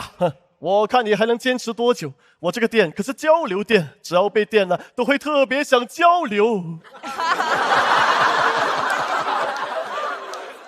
没猜错的话，这应该也属于英式幽默吧？好，谢谢。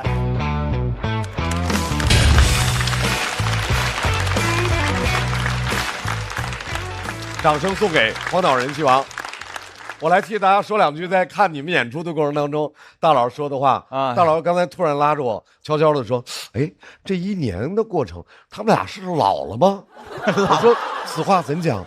说他们的这个漫才开始变得特别讲理，对吧？一上来这个007就开始说上班的这种困境，到后边酒驾。就是非常的希望007能够250，但是007一直非常讲理这件事儿，让我就没有到那个嗨点上啊。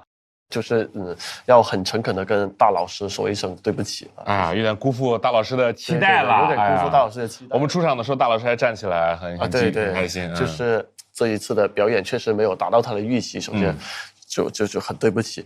好的，我们把热烈的掌声再次送给荒岛人气王。同时，我们也要把虎牙和梦洁请到台上。这是我们全期节目唯一一次1v1 V1。3组选手的票数情况是：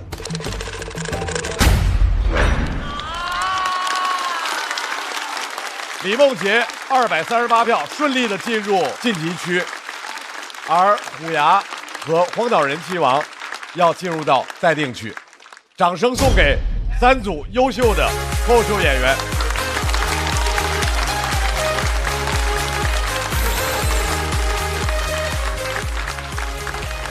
虎牙超棒，你还超棒，你们也超棒啦！你们来了。那么，第一赛段的轻轻交手赛的全部59组的朋友都已经表演完毕了。我们的赛制是：第一个赛段一共有42组选手进入到下一个赛段，现在剩下的晋级名额是10人。让我们看一下目前待定区的选手票数的排名情况。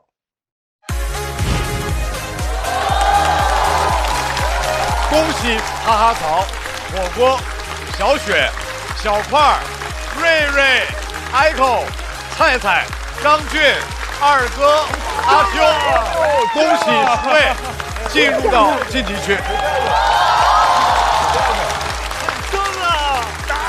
我以为我是意难平了，我都。哇，好惊喜，看到你晋级的那一天。真的吗？我也是。因为我算了，因为我们数学不好，算错了，以为我也是算错了。反正都安慰了这半天了，这种有点失而复得的感觉。是的。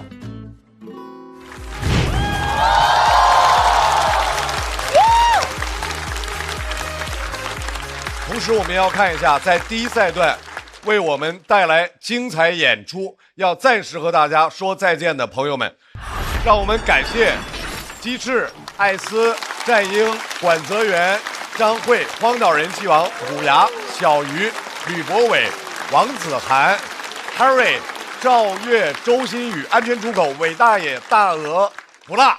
谢谢所有的朋友们的努力，谢谢你们给我们带来的精彩演出。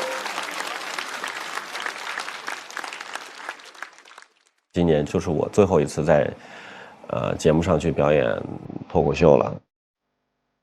那我肯定希望它是一个还算漂亮的收尾，但是我后来想想，我觉得带着遗憾离开也挺好。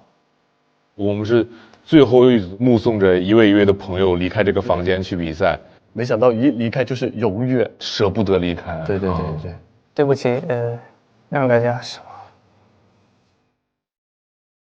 没有好作品就不该来，这种感觉。我有可能就没准备够好。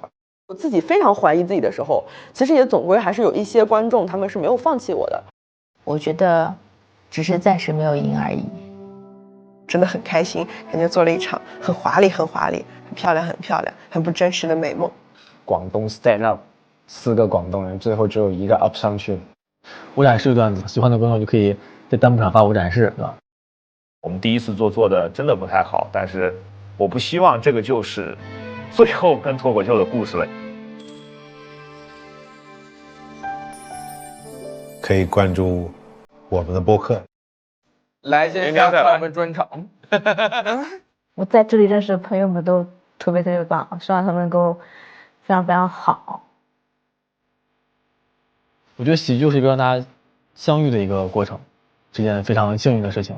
这次呢，能够有这个机会来跨界感受一下脱口秀整个台前幕后的故事，对我来说是一段特别难忘的旅程。就是我自己是没那么喜欢自己的，我必须要获得足够人的喜欢才能支撑我，所以目前脱口秀是我实现这个的唯一的方法吧。希望还能继续写出能证明自己有点价值的段子吧。下次见吧，朋友们。然后我会看书，去配副眼镜。从脱口秀大会第1季开始，我就开始在看这个节目了，然后现在终于走上这个节目了，这不是进步吗？就我感觉，就这个舞台太美。给你们4个拍一张。下次如果还有这个旅程的话，希望能跟上朋友的脚步，陪他们更多一程。一定会再来的，再来接着收获爱。我明年一定会再来，还是说广东 stand up？ 如果明年还愿意给我这个机会，那一定是要来的。只要你是真的喜欢，就不要放弃，加油！周星宇，谢谢你演完了，谢谢你完整呈现了你想表达的内容，谢谢你还继续讲脱口秀。你能时常想起这个夏天那个瞬间。明年希望还可以在同样的时间、同样的地点啊、同样的腾讯平台跟大家见面。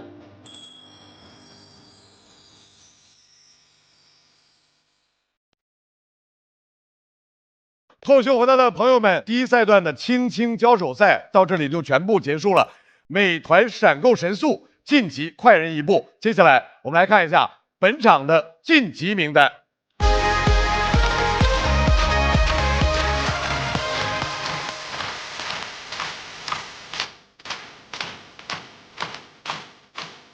在再次恭喜所有听节的朋友们，想来现场体验线下脱口秀演出的快乐吗？超多的演出等着你来，新一轮的颇有成果巡演即将开启，关注你喜欢的演员，并且许愿想看的城市，朋友们就有可能来到你的身边。感谢小团的陪伴，下周同一时间关注脱口秀和他的朋友们，看我们继续用脱口秀和生活轻轻交手，下周见。感谢各位，谢谢大家，辛苦了，谢谢各位。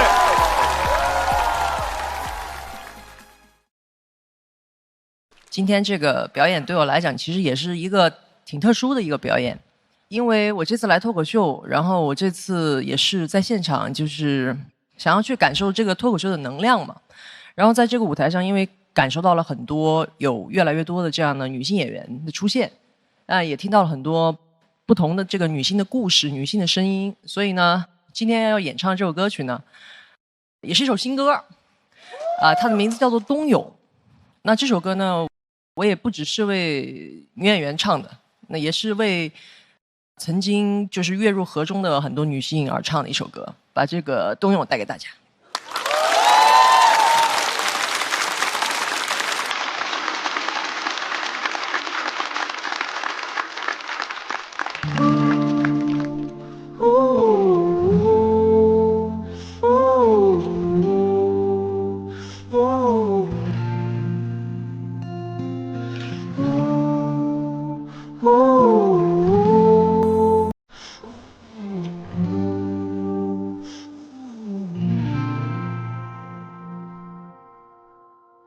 他叫我一直往前走，不到对岸别回头，想说想停歇头。叫我盖上红盖头，不过几十年春秋，不习惯了就别无可求。说自的痛，可必须让梦一场空，我拼命呼吸，生与死我都会有到底，我终会逃离，测魂遗忘那些主题，注定得要另遗忘的命运。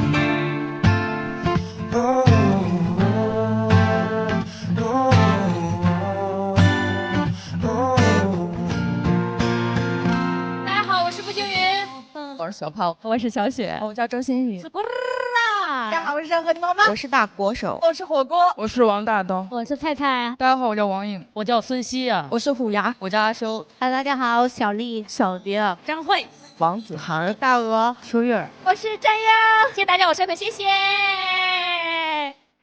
真正的淑女就是这样。说我长得猥琐，你要是不想被认错，头发留长就可以了。你怎么平衡事业和家庭？2年前得了乳腺癌，为什么是我？那为什么让我们没有痛苦，他做不到？这就是我的困境，我应该反抗啊！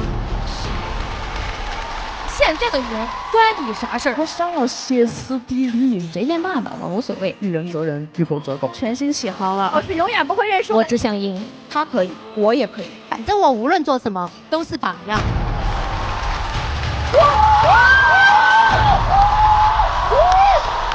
漂亮！只能是我们自己拯救自己，该往前冲一定会往前冲，勇敢的站住。我就是女生，百花齐放的女生，你肯定什么都是最好的，输了能怎么样？我也不怕输，但我知道我会赢，我想怎么活就怎么活。只是想那条河。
我的祖籍就在呼兰，就是祖祖辈辈都长在那儿，热爱家乡。我的父亲他是国家空军的一名战斗机飞行员，他们也会管战斗机叫战鹰。我会觉得这就是一种我和我父亲之间，甚至和他所从事的这个事业之间的一种特殊的奇妙的缘分。大国手他本来是指下围棋下的比较厉害的，起了这个名字给自己一个祝愿。我爸爸出生的时候，家里面因为太穷了养不起他，然后他就被寄养给了一户姓李的人家，然后呢拥有了一个姓李的名字，然后也拥有一个姓李的爸爸。所以我当时起这个艺名的时候呢，我就选了我爸那个姓李的名，然后加上我妈的姓，就是文。寒呢这个字就是天将明，天快要亮的意思。他会觉得秋有明月啊这种词很有诗意吧，就觉得希望我聪明有智慧，可能是希望我聪明吧。棋是我妈对我的一个期望，东北话叫出奇冒泡，独特成功，就是继承家业嘛。虽然我爸叫王家光。我出生那年是97年香港回归，然后我爷爷本来想叫我乌龟，但是我们全家人都反对。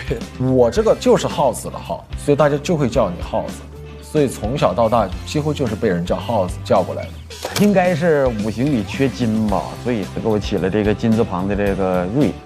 我说我可以自己取吗？他说 OK。小学1年级改，然后那时候我比较喜欢下雨天，发现是八画，然后周也是八画。我妈说我性格蛮快乐的，可以取个心啊，然后我们又找了一个八画的字儿。我本名是小溪水的溪，我高中时候自己给自己起的。那个时候我渴望像水一样自由，把这个溪水的溪改成嘻哈溪，是因为如果是用嘻哈的溪的话，就会轻松幽默一些。就是高中的时候想着给自己起一个网名，就叫小四爷，这个名字挺好玩的，有一种可爱的霸气。我的真的名字是好难能发音出来。哎，这个是一个大秘密啊，但是吧，这个秘密我要等到我成为大明星那天再说。现在我还不是大明星，所以我不能告诉你。因为荒岛嘛，荒岛上面也没有什么人，所以感觉待在荒岛上安全感会足一些。自封为人气王也挺开心的。不是那么想把真名让大家都知道，这样就可以在公司系统里查到我。稍微改了一个字，元字改了。讲脱口秀以后是一个新的开始吧，越来越好，越来越多，就是一个正向的。我生活确实越来越好，越来越多的是赘肉，谢谢。因为我小时候有一颗虎牙，然后呢，我家里人就一直看不惯那颗牙，就非要我去矫正，说那颗牙不好嫁人。我还是很想念那颗没有被矫正过、无拘无束的那颗虎牙。我以前养了一个英国斗牛犬，它长得特别像一个立方体，所以给它起的名叫小快。后来它这个突发恶疾，我没有抢救回来，所以起这个名也是为了就是纪念一下。哈利波特有一句咒语 ，Asil 有的地方读 Akil， 它的意思是飞来。我最近的一个愿望就是林纳贝尔周边 Asil。我大学的专业是意大利语，我的意大利语名字叫布拉蒂娜，然后音译过来就是这个布拉的名。毛豆就是大豆，大豆本身也是现代社会最有用的植物。鸡翅它很具体，它不像是什么西瓜、苹果，它是具体到鸡的某一个身体部位，就是它有一种小众的喜感在里面。我觉得火锅是一个特别有人间气的东西，我很喜欢它那种咕噜咕噜咕噜往外冒的。我觉得我是一口鸳鸯锅，就雌雄莫辨。当时坐在一个商场里，想着组合叫什么名字，想了半天，一抬头，哎，就有个安全出口。我很喜欢这个名字，从小到大，我觉得这个名字对我形成了一种很大的心理暗示，就是会胜，会赢。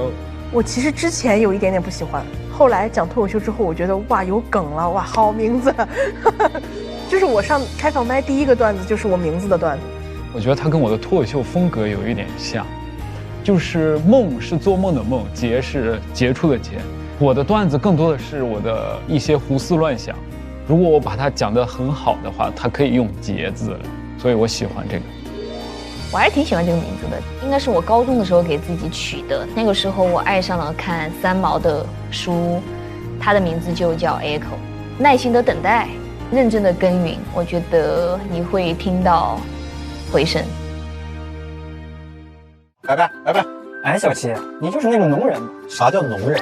就是那种性格特别的强烈，情绪特别的外放。要不是我就是一个蛋。反正我是农，但我肯定不是咱们节目最农的。那谁是啊？当然是茄黄了。每桶茄黄有约1整颗阳光番茄，酸甜鲜美。要说农，还是茄黄的汤底浓。那我吃茄黄也会变农人吗？变不变农不知道，反正番茄是个宝，茄黄错不了。哎，兄弟，我想邀请你来喝我家孩子的满月酒。哎呦，恭喜啊！但是我最近刚被书生伤到了，我想静一静。你不想来看看孩子吗？看照片就行。你不想来跟大家聚一聚吗？打视频就行。哎，真可惜。我还特意准备了大家都喜欢的国民白酒老村长，真正纯粮酒，好喝不上头。看来只能自己喝喽。Let's go, my bro！ 带上我们的 Uncle 啦，让生活更开心。不开玩笑，美团闪购马上就到。感谢快乐不止一点点的下一代购物方式美团闪购冠名播出。番茄是个宝，茄黄错不了。感谢约1颗阳光番茄在里面的茄黄联合赞助播出，让生活更开心。感谢国民白酒老村长特约赞助播出，96倍乳黄金，续航母源自护力。感谢守护宝宝闪耀成长的 A2 紫药 HMO 婴幼儿奶粉赞助播出。找回状态，脉动回来。感谢随时随地帮你 call back 好状态的脉动行业赞助播出。聊天就要吃乐事，分享美味，快乐加倍。感谢片片薄脆，乐事不停的乐事赞助播出。真好笑，真有机。本节目由3方认证真有机的海天有机赞助播出。我们这个赛段叫做矛与盾之战。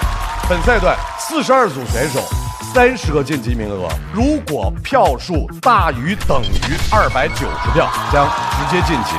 票数最低的12位将在本轮结束之后告别这个舞台。站吧，我觉得跟一个强的比，可以让自己变得更好。我觉得节目嘛，就是强的打强的，还挺好看。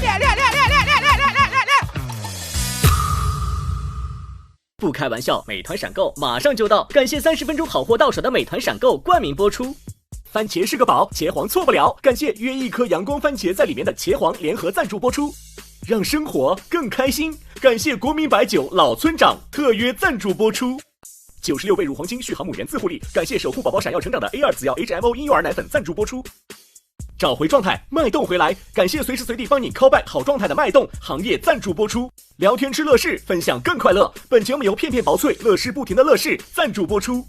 真好笑，真有机。本节目由3方认证真有机的海天有机赞助播出。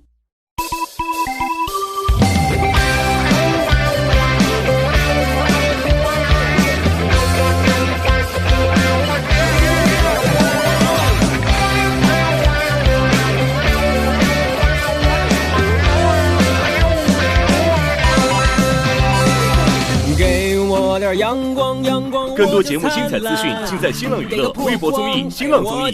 感谢新浪新闻、腾讯新闻、腾讯娱乐、立地城传媒对本节目的大力支持。谁都拦不住我，都我自己玩。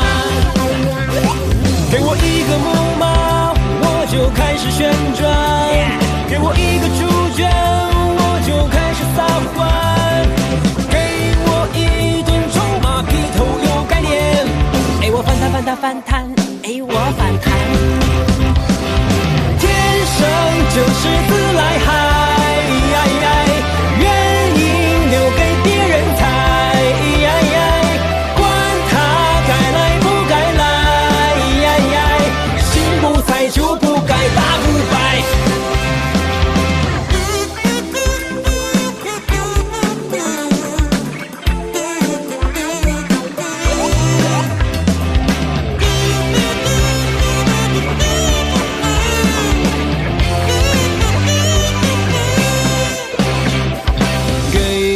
颜色，我偏不看，给包鲜艳。